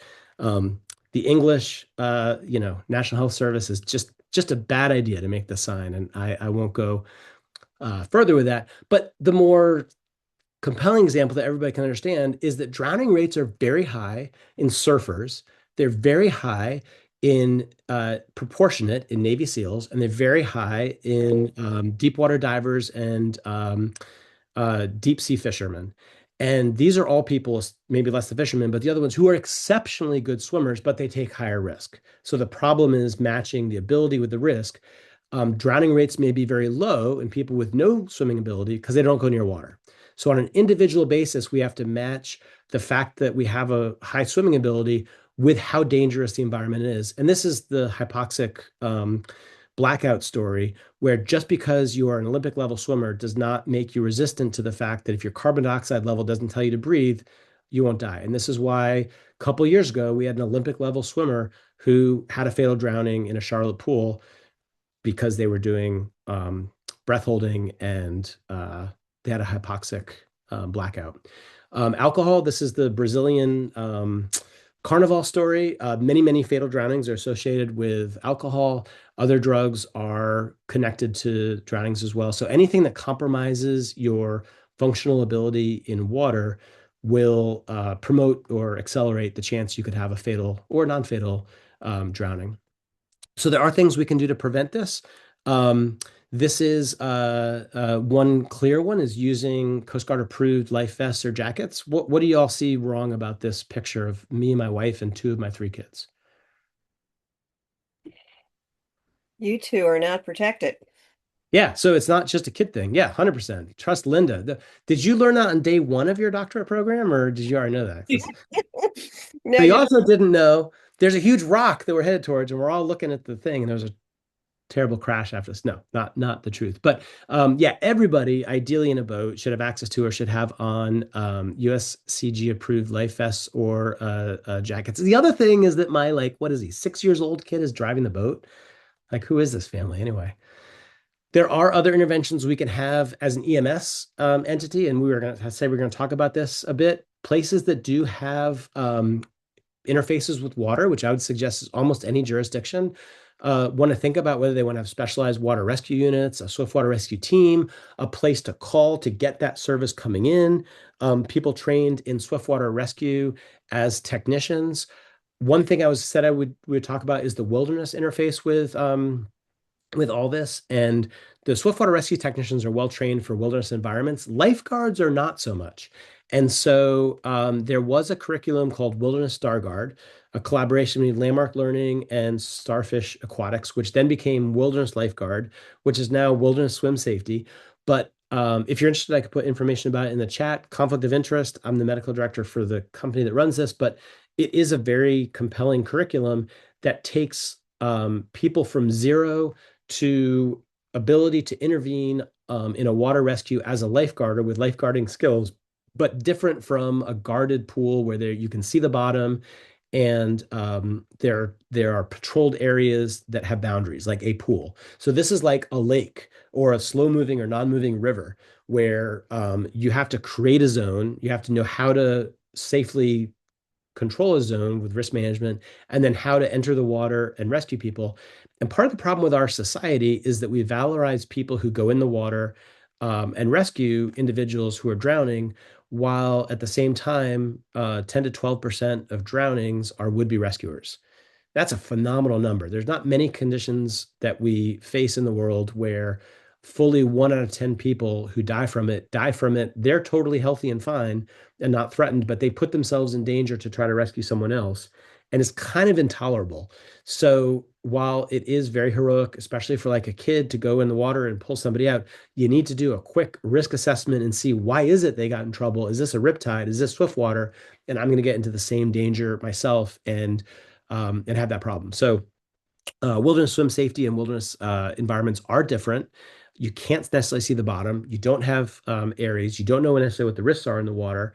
And so this curriculum will teach how to assess swimming abilities, create a zone, and then how to affect rescues if needed. Lifeguards Without Borders is a nonprofit I was telling you about that I work with. Justin Semsrott founded this. They do work around the world, training people in lifeguarding techniques, not necessarily wilderness, but thinking this is a modality which would be useful, especially because of that 90% figure that it is often not fully industrialized countries that have the biggest burden of drowning. There is this movement called infant drown proofing, which is, I think, very dangerous and inappropriate. And so this is a statement from 2017. I would call out that this is a medical anthropologist that put this together. But what it's saying is these techniques that are taught to take infants who may toddle out of a house and into a pool, or enter through a fence into a pool and go face down into water. It trains them to flip themselves so they're face up, which is great. And I don't think that it's necessarily a problem to have that teaching in place. The problem is by terming it drown proofing, it suggests that kids don't need to be watched and that they can then save themselves, which is not the case. So I think in general, and the American Academy of Pediatrics is always dropping the age at which they think working with water training is appropriate. Now I think it's 4 years old. But in general, water exposure, I think, is always good. The younger the age, the more meticulous the parental attention needs to be, even in the presence of lifeguards. So the danger about this is not the idea, because it's probably true, that infants can be trained to flip up in water. It's that it doesn't proof the kids against drowning and doesn't mean that you don't have to watch your kids closely. So let's talk a bit about hypothermia, because we've danced around this, and this is really, really important to this concept. So there is this cold shock response that can cause three things immediately. One is the gasp that we talked about, and that can splash water, immersing your face and getting an aspiration. You can have a dysrhythmia, like we talked about, specifically to the cold shock. And then pretty rapidly, you can get this neuromuscular failure where you've felt this, where you can't move your hands or your legs, and you can't keep your airway above water. This would be the story where you have to make the decision, if you're over a boat, is it better to swim into shore or to try to stay in place? Because you probably have, depending on the temperature of the water, only a certain amount of time before you literally can't keep your airway above water because you're so cold. And we talked about drugs and alcohol. Hypothermia will create confusion, and that alone will cause problems with managing the water. So there's some survival figures here about 15-degree water and 0-degree water. This speaks a little bit to that, how long, how soon should you start trying to swim somewhere? How long could you stay in the water? One of Linda's and my friends who co-founded the Appalachian Center for Wilderness Medicine had a great quote. Henderson McGinnis at Wake Forest University was interviewed by CBS News about somebody who'd gone over a boat in the Gulf of Mexico, whatever we call it today. And they asked him how long they would survive. And he said, it depends on how much beer they have and whether there are sharks, which is such a great answer, because basically you're in a bathtub. The danger is not the water. So if you take 15 degrees and you move it up to 30 degrees or 40 degrees centigrade, at some point you're in danger of dehydration or getting eaten by a shark, but you're not in danger of hypothermia. You don't have to worry about those consequent effects. So having these 10-degree centigrade activities speaks to being in very cold water, what you can do to prolong your chance of keeping your airway above water for somebody to come and rescue you. And this is the help position and the group huddle. And there is some science, some limited science around the idea that these positions retain more heat, which is what you're trying to retain and fight the loss by conduction and potentially air passing, of pulling heat off from your body. And a group huddle is probably just psychologically good as well, because everybody's scared in the middle of the ocean. So these are things that we think might keep body heat in. It's amazing what lifeguarding can do to reduce drowning risk. And so this is like one statistic about the number of drownings occur. But the story about that's a little bit misleading, because like at my state park closest to me, we have one like 200-meter pool around miles and miles and miles of waterfront.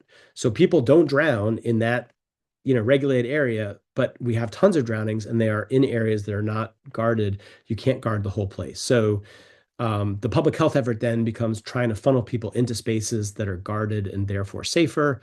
CPR training, swimming training, PFDs, all these are evidence-based prevention interventions. And then if you have swimming pools, having a fence is really critical, but having a lock on it or making sure it closes is the other part, because as this Florida study suggested, like it's less useful to have a fence if the gate opens up. And that's many, many drownings of people who make it through a gate. This is, I think, an important story that happened in 2012, and it was a big head slap moment for healthcare professionals around the world. Time Magazine, which is a big vendor of information about health and just society in general, had this great cover story in 2012 about how high risk kids under 4 were for drowning, and had all this great information about how you could prevent drowning that would be fatal in this population. And then they had this blowout portion that said, oh, and by the way, CPR has changed and is now CAB, and you don't need to worry as much about ventilations. You could do compression-only CPR, which is 100% wrong. So it's very important for us to remember, even if we are privileging, March algorithms or massive hemorrhage being important, or the importance of circulation, or a public health effort to train people to do compression-only CPR, what we are building that around is cardiac arrest from people who die of heart attacks or sudden heart stopping that is not from drowning. So in those cases, they usually collapse with reasonable levels of oxygen in their blood. Somebody who is pulled from the water pulseless and has drowned, experienced respiratory impairment from the water causing compromise to their breathing ability, they do not have high oxygen levels. So actually, compression-only CPR is the wrong move for these people. They need ventilation and compression. And in fact, what we will train people to do is give 5 rescue breaths when they start their CPR or they interface with a patient before they go into the normal CPR cycle in a drowning patient. And we'll talk about this in a moment. I think it's important to emphasize here, compression-only CPR is not appropriate. There's the clinical practice guidelines that we developed for the Wellness Medical Society say it may be better than nothing, and it's not inappropriate to do, but it is not solving the primary problem, which is getting oxygen to tissue, because they start with inadequate oxygen to begin with. So a little bit to dive in more to the pathophysiology we've already been referencing. If you are experiencing respiratory impairment from submersion or immersion in a liquid medium, and you start to go down the pathway towards death, what happens is either you lose consciousness and your airway goes underwater, or you have that surfactant wash out and that causes you to lose consciousness, or your head's already gone underwater and you start getting that fluid in and you lose consciousness. Or you have, and I think somebody had a question about this, the laryngospasm. Somebody had said, can you talk more about what that happens when you hit water? Because I've experienced that. And it is a thing. It's just one thing your body can do that's interesting, that you can get this spasming. And if I would say make sure you keep your head above water, wear a PFD if you do have that experience, because that is dangerous. Hopefully breathing will, if your airway is still above water, you will not keep having the larynx swelled shut. But that's called strangulation, not drowning. It's not the water that's actually causing the lungs to not work. It's the fact that the airway is closed, same as anaphylaxis. Another interesting thing that came up for us during COVID was, and we learned this the hard way, should we ever have a major pandemic and we were asked to wear masks? Masks are not appropriate during whitewater rafting or in water environments. So what we found was people would go overboard and the mask got wet. And when it got wet, it would kind of seal up against the face. So we don't want anything around the face when we are doing water sports. So you get this problem, either you lose consciousness or you get fluid aspirated. You develop hypoxemia and acidemia, which is bold here because these are the things that we are most importantly trying to reverse in whatever we do for resuscitation. And that ultimately leads to cardiac arrest. We want them to only be Princess Bride dead and come back with CPR and not have brain death. But if we fail in that effort, then they develop brain death and then they are fully dead, not just Princess Bride dead. How do they appear? It's very common to see the head tilted up. This is a very classic representation. It's not usually as much the flailing, although it can be that, but the very classic picture is trying to position the airway above the water. And I'm gonna see if I can I don't think I can turn down the volume to this well. You know what, maybe I can, yeah. So this is a video showing, it's YouTube, public media, fair to share. One of these people cannot swim. And this is a classic example of, this is the anthropology side of things, culture prompting people to take higher risks than they should around aquatic medium. And the guy who can't swim, I turned the sound off, but he's saying I'm doing this for the team. I'm doing this for the team. And what he's saying is, I don't feel comfortable doing this, but we're all doing it. So I guess I'm going to take it on. And he is not going in the water.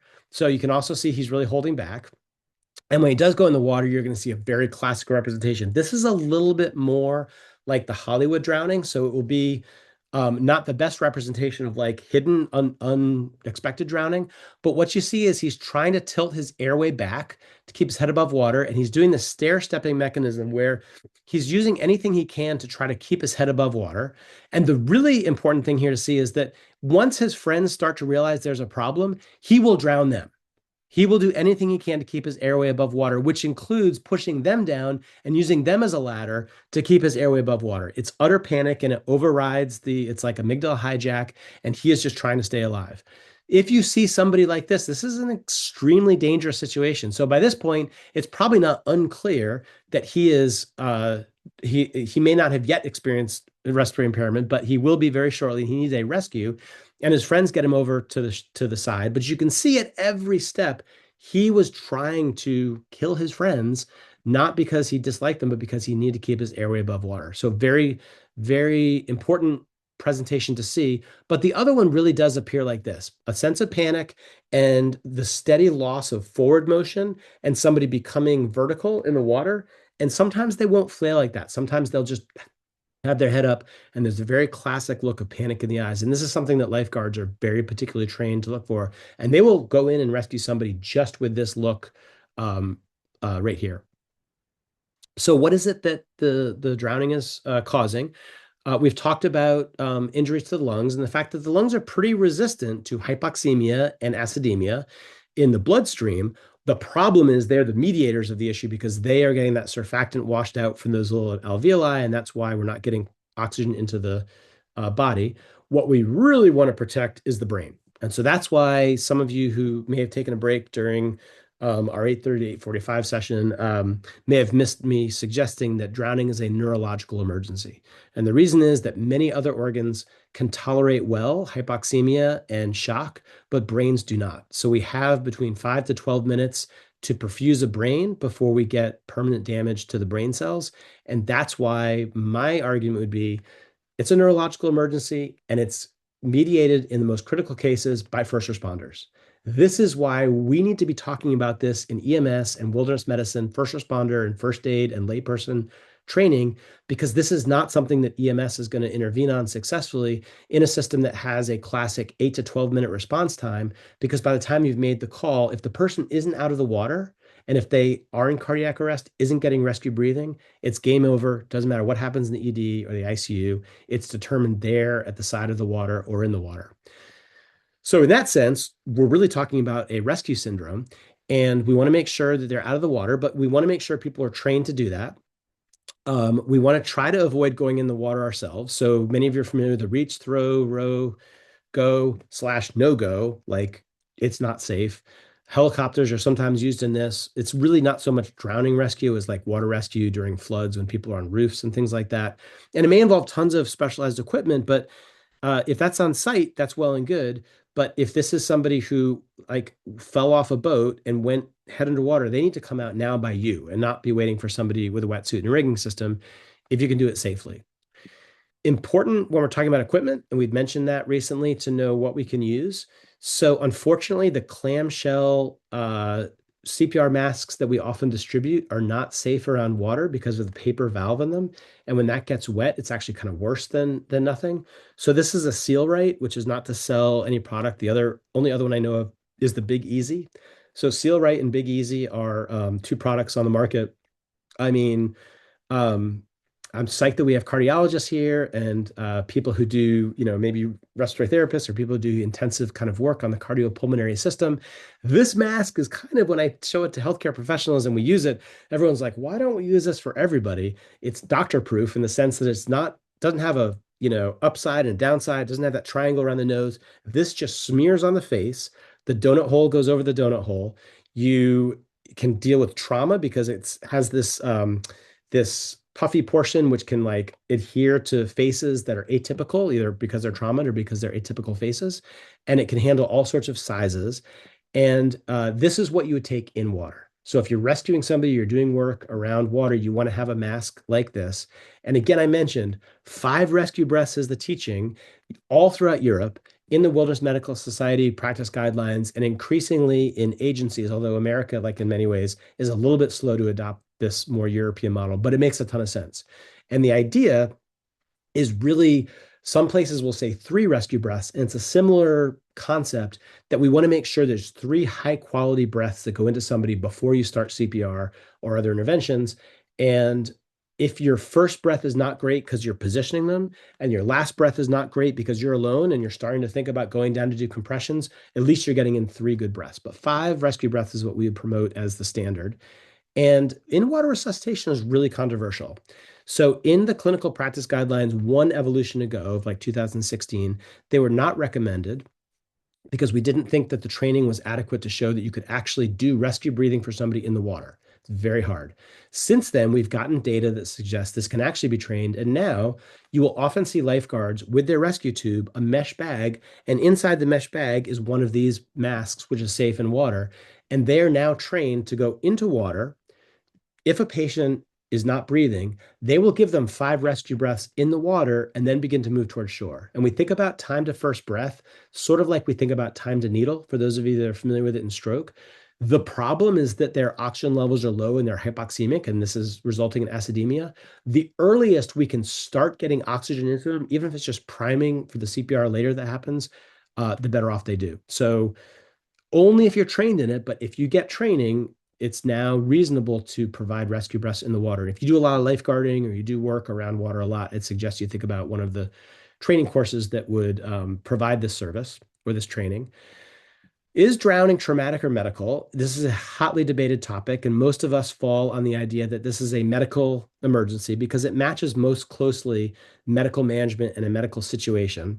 And you can have this medical situation with trauma, but you don't, unless you have like a dysrhythmia or something, it's not so much that there's a trauma which is causing medical complications. So we think about drowning as a medical condition, but clearly you can have respiratory impairment from submersion or immersion in liquid medium because of trauma. So the classic story would be a kid who dives in the water, head first, hits the bottom, has a cervical spine injury, is paralyzed, floats up face down, boom, it's game on. We're getting in the water.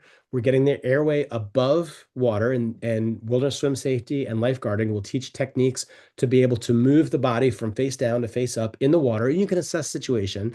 And this situation, because you got in right away, the kid is breathing, but they can't move their legs. Classic teaching would be that then you have to have spinal immobilization throughout the rest of the process. And there's lots of videos of lifeguards while they're waiting for a board or some way to get somebody out of a pool, pulling people around the pool in lines to keep their spine straight while they're waiting to be extricated in a longboard. And then when EMS shows up, they spinal immobilize them and they get to the hospital. As some of you know, spinal trauma management is very controversial now. So I'll only say for our dialogue here that the Wilderness Medical Society clinical practice guidelines on drowning suggest that if there's concern for a spinal injury, we should follow the Wilderness Medical Society clinical practice guidelines on spinal injuries, which I happen to be the lead author on. And like Linda knows, I'm very passionate about this idea. And there is all sorts of new evidence around this. So 3 things here that might be useful for you if you're interested. One is the actual clinical practice guidelines from the Wilderness Medical Society about spinal injury. There's a 2025 Wilderness Medicine Magazine review about this whole story of how spinal management is changing, and it ended up being the most read article that year for that online magazine, even though it posted December 12th, because this is such like a hot topic. And increasingly, what we're all listening to is a National Association of EMS Physicians publication that came out now 2 years ago, which showed on a review of over 3,000 studies that there was no evidence they could find that spinal immobilization or even spinal motion restriction made any difference to subsequent neurological deficit or to the management of a known injury like this kid who clearly has paralysis. But there were all sorts of consequences and even fatalities from trying to reduce motion or immobilize somebody. So that literature review was a formal NEMSP publication, kind of was one of the things that was discouraging for the idea of mobilization. And what I and many people are thinking now in drowning and in other environments is in 2025, Nutbeam out of the University of Plymouth proposed a gentle handling modality. And this is what I am most interested right now, because it was kind of game-changing for me, who'd always been a proponent of spinal motion restriction, to read this literature review from NAMSP and realize it's just there's no either theoretical, except for the idea that necks shouldn't be moved if they're broken, no theoretical Newtonian or actual practice benefit that we can see to any kind of motion reduction. And Nutbeam has this really cool like idea about maybe we can just be commonsensical about this, and we can move people in ways that don't hurt or not, that are physiological, and deal with the things that are important. So for trauma, major trauma, not drowning, we need to be thinking about things like whole blood, preventing hypothermia, preventing hypoxemia. In drowning, we need to think about airway. So the really big message here to Nutbeam's gentle handling thesis is if somebody's face down in the water, you need to get their face up. You need to breathe for them. You need to get them out of the water and do CPR if they're in cardiac arrest.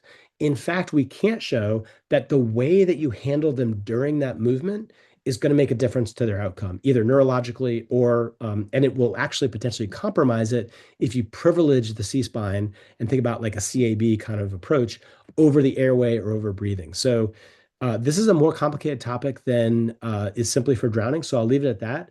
But I would say scrutinize what it is that you're doing for your protocols when they involve potential trauma and concerns about spinal trauma. In delegated practice models like EMS, we need to follow the protocols that we have. So in North Carolina, I put a rigid cervical collar on everybody who has potential spinal trauma because I'm required to by state rules. I think it's harmful and I think it's wrong, but I follow the rules. And so I would say that follow your protocols, but be aware this is an evolving topic, and also be aware that lifeguards, pretty much since the late 20th century, have never used rigid cervical collars. So the last major lifeguarding company to use them was in 2012. And what they use are backboards, and then they use blocks on either side to prevent the head from moving in dramatic ways, but it is nowhere near spinal mobilization. It's probably not even really good motion restriction. And there is zero significant caseload in the most litigious community I can imagine possible, like kids who get paralyzed in water, of them inappropriately caring for people. And it's really not even controversial. Like there's not a big movement to try to use rigid cervical collars in that environment. So this is a huge area, lots of changes. Just kind of be aware of what your system's like. And I would propose that you open your minds to the idea that in 10 or 15 years, we may look at rigid cervical collars and backboards as a very archaic way to manage trauma. If somebody is minimally symptomatic when they're pulled from the water, oxygen is always a good idea. Like we said, because of that 1% Brazilian story, get them to a healthcare facility if possible for evaluation, but things will clear themselves out in 4 to 6 hours. So that's a very quick window. For severely symptomatic patients, think about hypothermia. We're obviously trying to address hypoxemia because this is a drowning problem. If they're still conscious or unconscious, we're trying to get as much oxygen into them as possible. Like we said, that could be positive pressure. It could be intubation. Like all critical patients, they may benefit from an IV. ECG might be helpful if the initial reason was a dysrhythmia.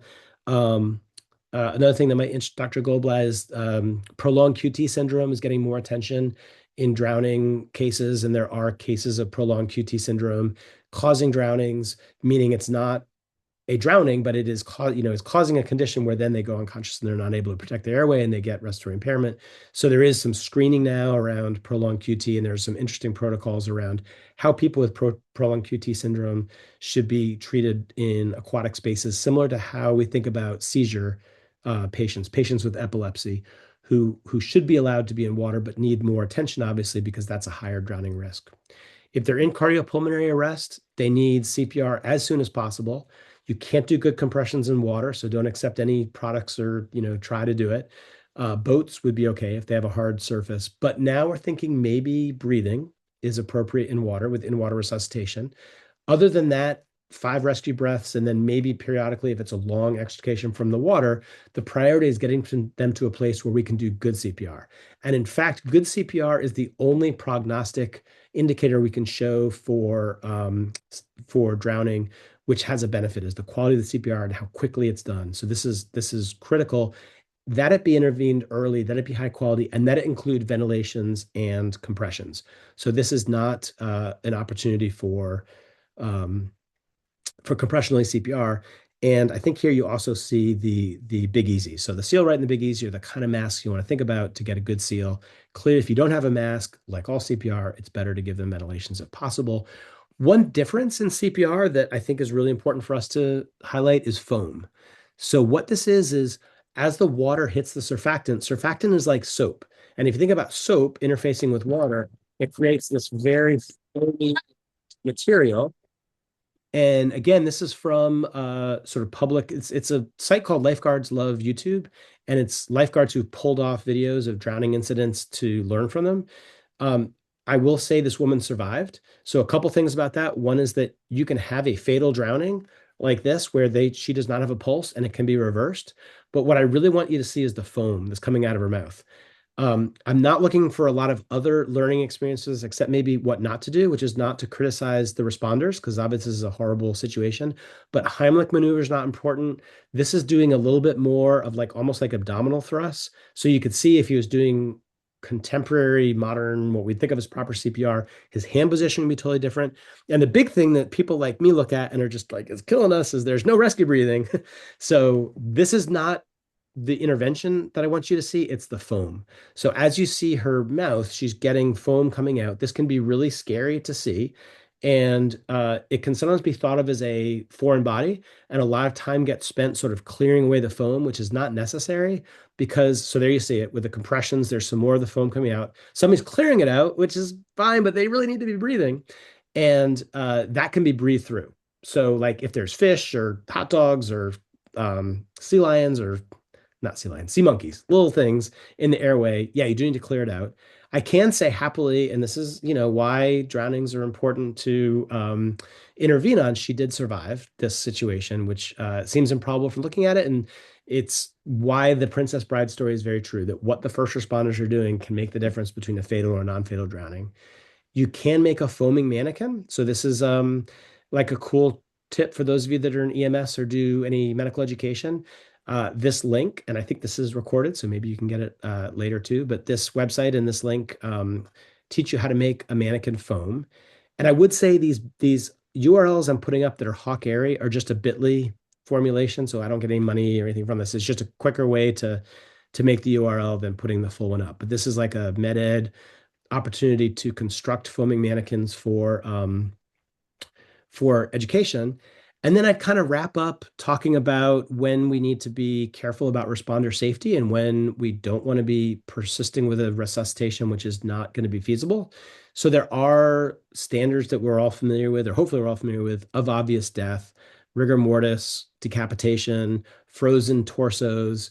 These are people obviously that will not benefit from CPR. But the difference in this condition, which is really hard to wrap our heads around, is that more than 30 minutes in warm water or more than 60 minutes in cold water of complete submersion is not physiologically survivable. And that's a super short time. So Linda, I think, was talking about the longest underwater submersion case, which is known, which was 62 minutes in a frozen northern lake of a kid. So we think the mammalian Daving reflex was in play. We think the pediatric nature was in play.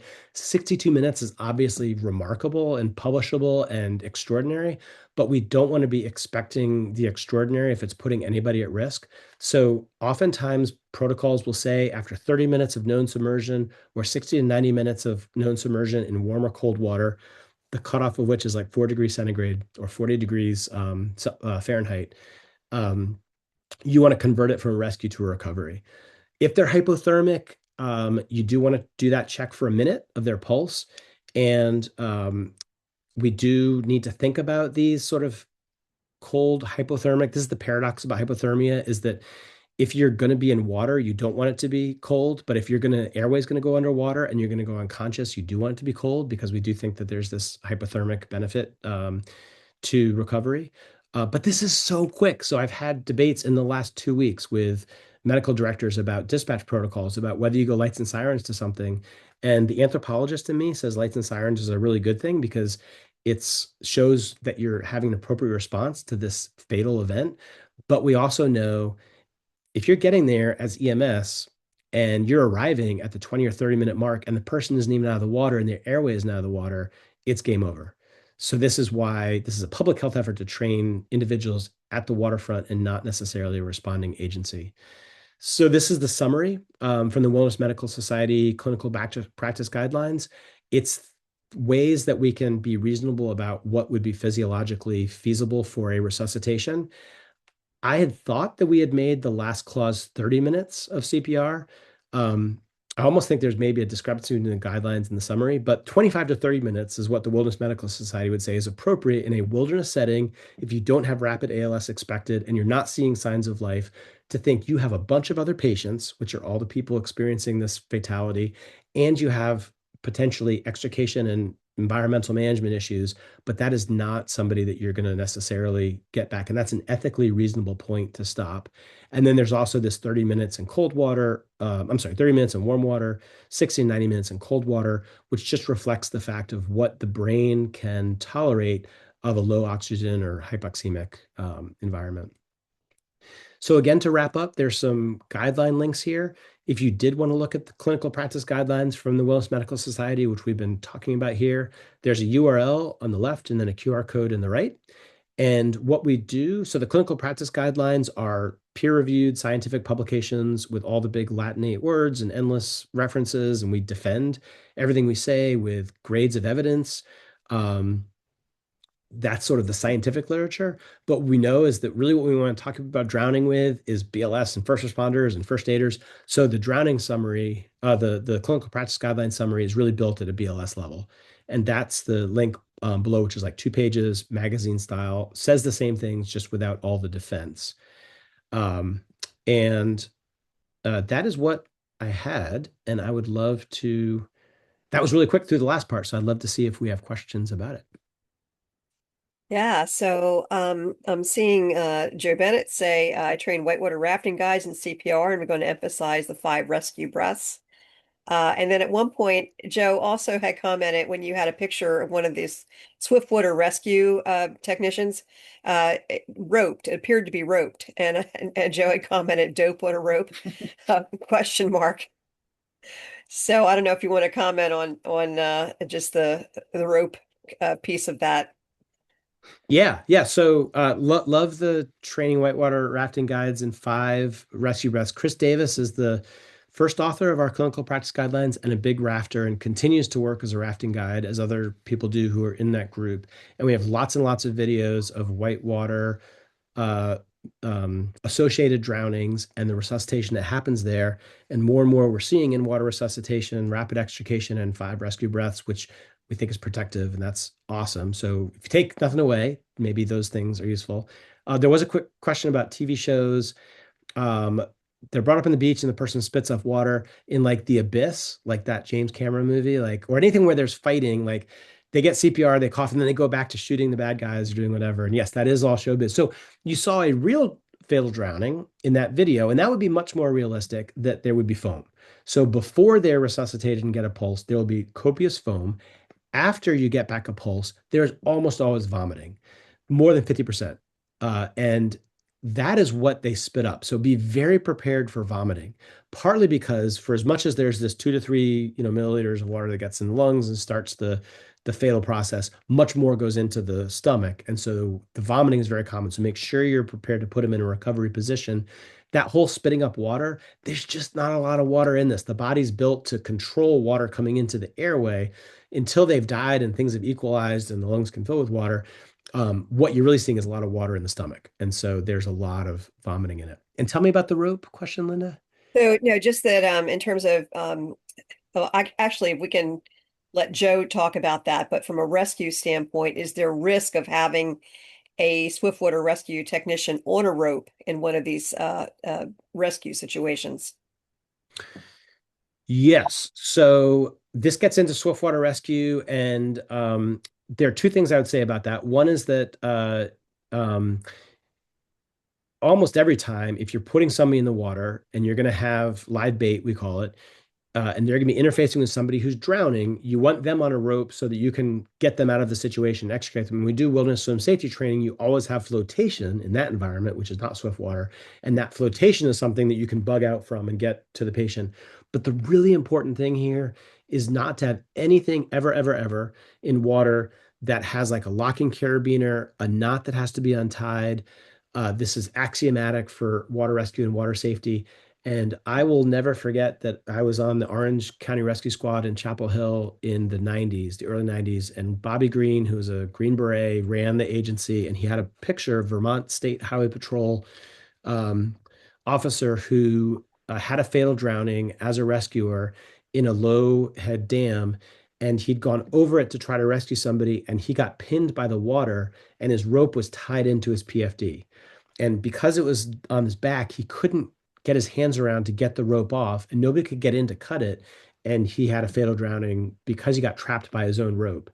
And everything that we have now in swiftwater rescue would have bingo tabs or things to get out of any rope that you're attached to. So I think one important thing to say about anything that's roping you to something else in water, especially swiftwater, is you have to have control to be able to disengage from it yourself, because it's otherwise it can be a death threat. And quickly, John, sorry, Joe, go ahead. The picture you showed, the lower picture showed that there was a carabiner onto the front of his life jacket with a rope, which is what was, interesting to see it. That's what we call dope on a rope. Yep. And so I'm not sure what some of the pictures I'm using might be old, but now what we'll think about is the PFDs with a oval ring on the back with a Velcro tab. And then on the front, there's a big red quick release. And so you on the front of you can pull off the quick release and get out of that carabiner. And if I was showing an older one that didn't allow for the person to release, that would be important. And yeah, dope on a rope or live bait or all sorts of words that we called it. And one other quick thing, because we're talking EMS and it's a very recent experience for us, is the community college that I am medical director for just did a swiftwater rescue class where two people went over in a boat and they were brothers, and one came up and saw his other brother absolutely covered in blood with a oval of blood coming around him. And he had a swiftwater knife in his PFD externally, and it had popped off and lacerated his neck. And you can imagine, those of you that are in EMS, a call goes out for like a carotid artery laceration in the water, and like everybody in the county was headed there. It turned out to be superficial, which was happy, but they had 3 failures of that PFD during that training alone with the knife securement. So now we think about having knives inside the PFD instead of out. So where you put your knife, where you put any kind of like connection to rope is critically important in swiftwater rescue.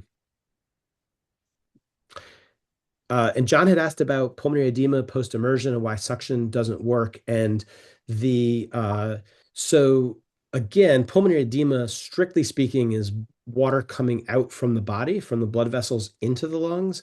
And just like pulmonary edema in a medical case, which is really what it would have to be, suctioning it doesn't really help because it's not in the airway and it's not really something that you can pull out. We think about things like Lasix and other agents. CPAP sometimes is helpful just because of the pressure, but it's not something we can pull out. And then in drowning cases, there's lots of videos, especially in Asian countries, of people like running around with somebody on their shoulder, trying to, get out water, or doing Heimlich maneuvers to try to remove water. There's just no water in the lungs that needs to be pumped out. So that's why, like you're saying, suctioning isn't really what we need unless there's an airway compromise. Even if there's foam in the lung, that's clear and it can be breathed back down. The reason why the water in the lungs is causing problems is washing away that surfactant. And rather than suctioning water out, we want to push air in. And that's why positive pressure modalities work. That question was sort of self-serving. I'm a professor of respiratory care in EMS, and I've had so many arguments with people. You can't suck out pulmonary edema. You make it work. Well, great to meet you, and thank you for what you do. And Linda, I'll leave it to you about our time. I don't know I love this stuff, so I'm happy to talk. Yeah, sure. We could probably have a few more questions. I mean, certainly the formal presentation is over, and if you need to leave, we understand. But if Seth doesn't mind, and Eric's okay with it, we can have a few more. And it's obviously a great dialogue, so please. Quick PS, this is one of the better fawn credits I've ever seen. And I just got my FAR here last year, so going like, this is excellent. I enjoyed it. Thank you. Thanks. That's our goal. We bring in really cool people who do these presentations. So Anne's asking about alcohol. Didn't alcohol keep the guy alive in the water when the Titanic went down? I would love to hear that story. One thing I would say quickly about the Titanic, which is a really good lesson that we learned, is we know well that one of the horrifying things for survivors was how long people were yelling for help in the water. And that presents the really important message that if you didn't die immediately from trauma, cold shock reflex, if you didn't have an immediate death, it was pretty horrific to die of hypothermia because you just steadily lost the ability to keep your airway above water. If you're Jack, you get kicked off the door or whatever it is by, I don't know, that was awful. Sorry, that's the movie, Titanic. Yeah.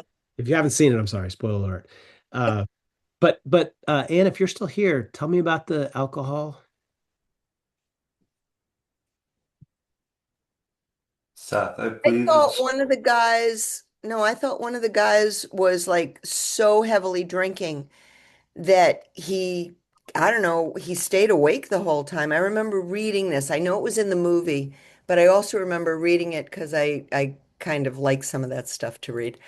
And they pulled him out of the water the next time, and it was the alcohol that basically kept him alive, He was pickled. yeah, pretty much. Yeah. the actual story is from what he told was as the ship was starting to sink, he took a bottle of whiskey, put it on the stove, heated it up, so it was just above room temperature, drank it, and when he jumped in the water, he was swimming because the temperature was so warm, it kept him warm. And so when they pulled him out, he was still hypothermic, but his body temperature was supposedly higher than everybody else, which gave him prolonged his ability to stay afloat and stay conscious. Yeah, that's super interesting because normally with alcohol you get that widespread vasodilation, and actually, you have a sensation of warmth because you've got that vasodilation going on. However, now if you're in water or in any other environment where you could become hypothermic, right, you're actually going to drop your body temperature faster. So that's really an unusual story. Because it's warm, Linda, you need like a hot toddy. Sounds wonderful, but So one good learning point to that too, though, is, and this has a little bit to do with the spinal trauma story, is that we really want to focus on the things that are going to make a difference in survivability. And so that story, like something like that, where you can say, this is what will prevent me from worsening in hypothermia, is what matters. This is why we're saying like managing not moving the C-spine may not be important if we can concentrate on hypothermia, hypoxemia, transfusion of blood, things that we know in this case in trauma will make a difference. So one just interesting point that is in the American Heart Association first aid guidelines that we just wrote for the wilderness side or the remote side that's interesting in this context is we put, some of you may have seen this, but we put in a slight modification to treating a hypothermia patient, like a drowning patient who's pulled out of water and they're hypothermic. And the classic teaching would be to remove any wet clothing that can continue to conduct cold and can exacerbate the hypothermia.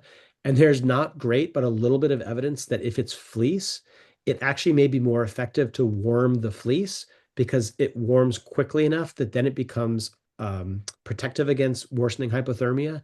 So there's now this little asterisk in the American Heart Association, American Red Cross first aid guidelines to remove wet clothing in somebody who's hypothermic unless you have the ability to warm safely.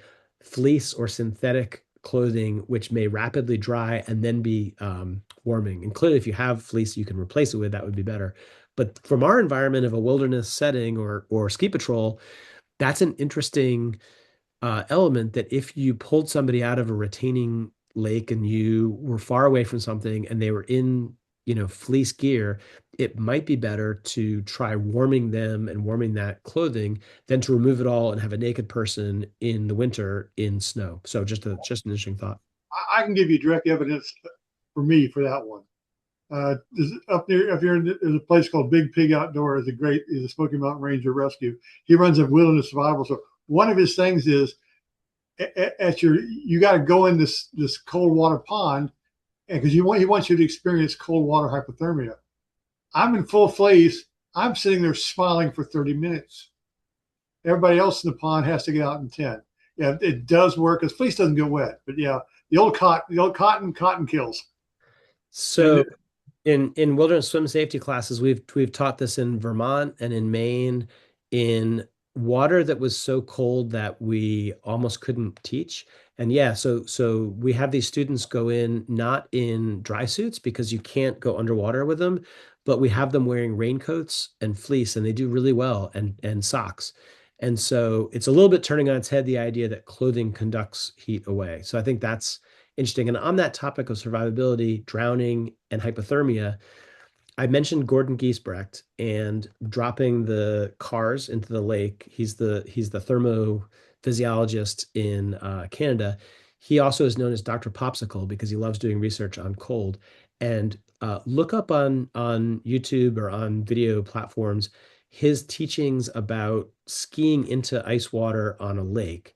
And he has all sorts of great teaching points. He's such a badass that he skis on video through known thin ice into the water and then gives his lecture, his teaching from the water as he's controlling his breathing, controlling the cold shock reflex, talking about what you do.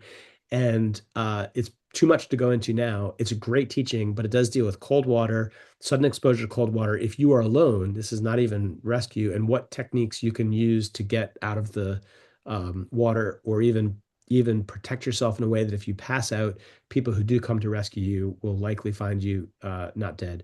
So Gordon Giesbrecht, I'll put his name in the chat, and this is cold water physiology. So great guy. Yeah, or you can just even Google Dr. Popsicle and Or get, Dr. Popsicle. Yep. yeah, that's So, easy. He's got the sinking car videos, and Escape from a Sinking Car. So he does some amazing work. Yeah, the sinking car though is, if you're in deep water, you're going down nose first, and it's confusing. It's crazy confusing. I would expect. The one of those pond you did with the African American gentleman in the near drowning. When I started my career at my university, I was a Swiftwater instructor. I was a water safety instructor, and we do summer, and it was hilarious. Little kids will follow their big brothers anywhere. So the big guys would jump in our whirlpool, and their little 8-year-old brother has to jump in. And more than once, I see a little kid jump in the well pool. It's about 12 foot deep. I look down there and he's waving up. Reach down there, grab him, pick him back up, and say, and put you on the side. They'll follow anybody. If the big brother does it, they have to do it. And you're right, testosterone kills. All right. Well, just because I'm sure we've got to give Seth a break. And we've had a really full night. And so happy that you're all here, and that this obviously by the comments was an enjoyable program. So I think we better end at this point. So, just want to say thank you, Seth, for doing this. Hope you guys all enjoyed it, and who knows, maybe we'll get another workshop from him later on. Again, if you did not uh, fill out the attendance form, I'll put in the chat real quick. Please fill that out or email me. So I'll put my email in there. This way you get a 10 credit for tonight. Otherwise, I'm going to stop the recording and I will post it later on social media as well as YouTube. So thank you again, everybody, for attending. Thank you.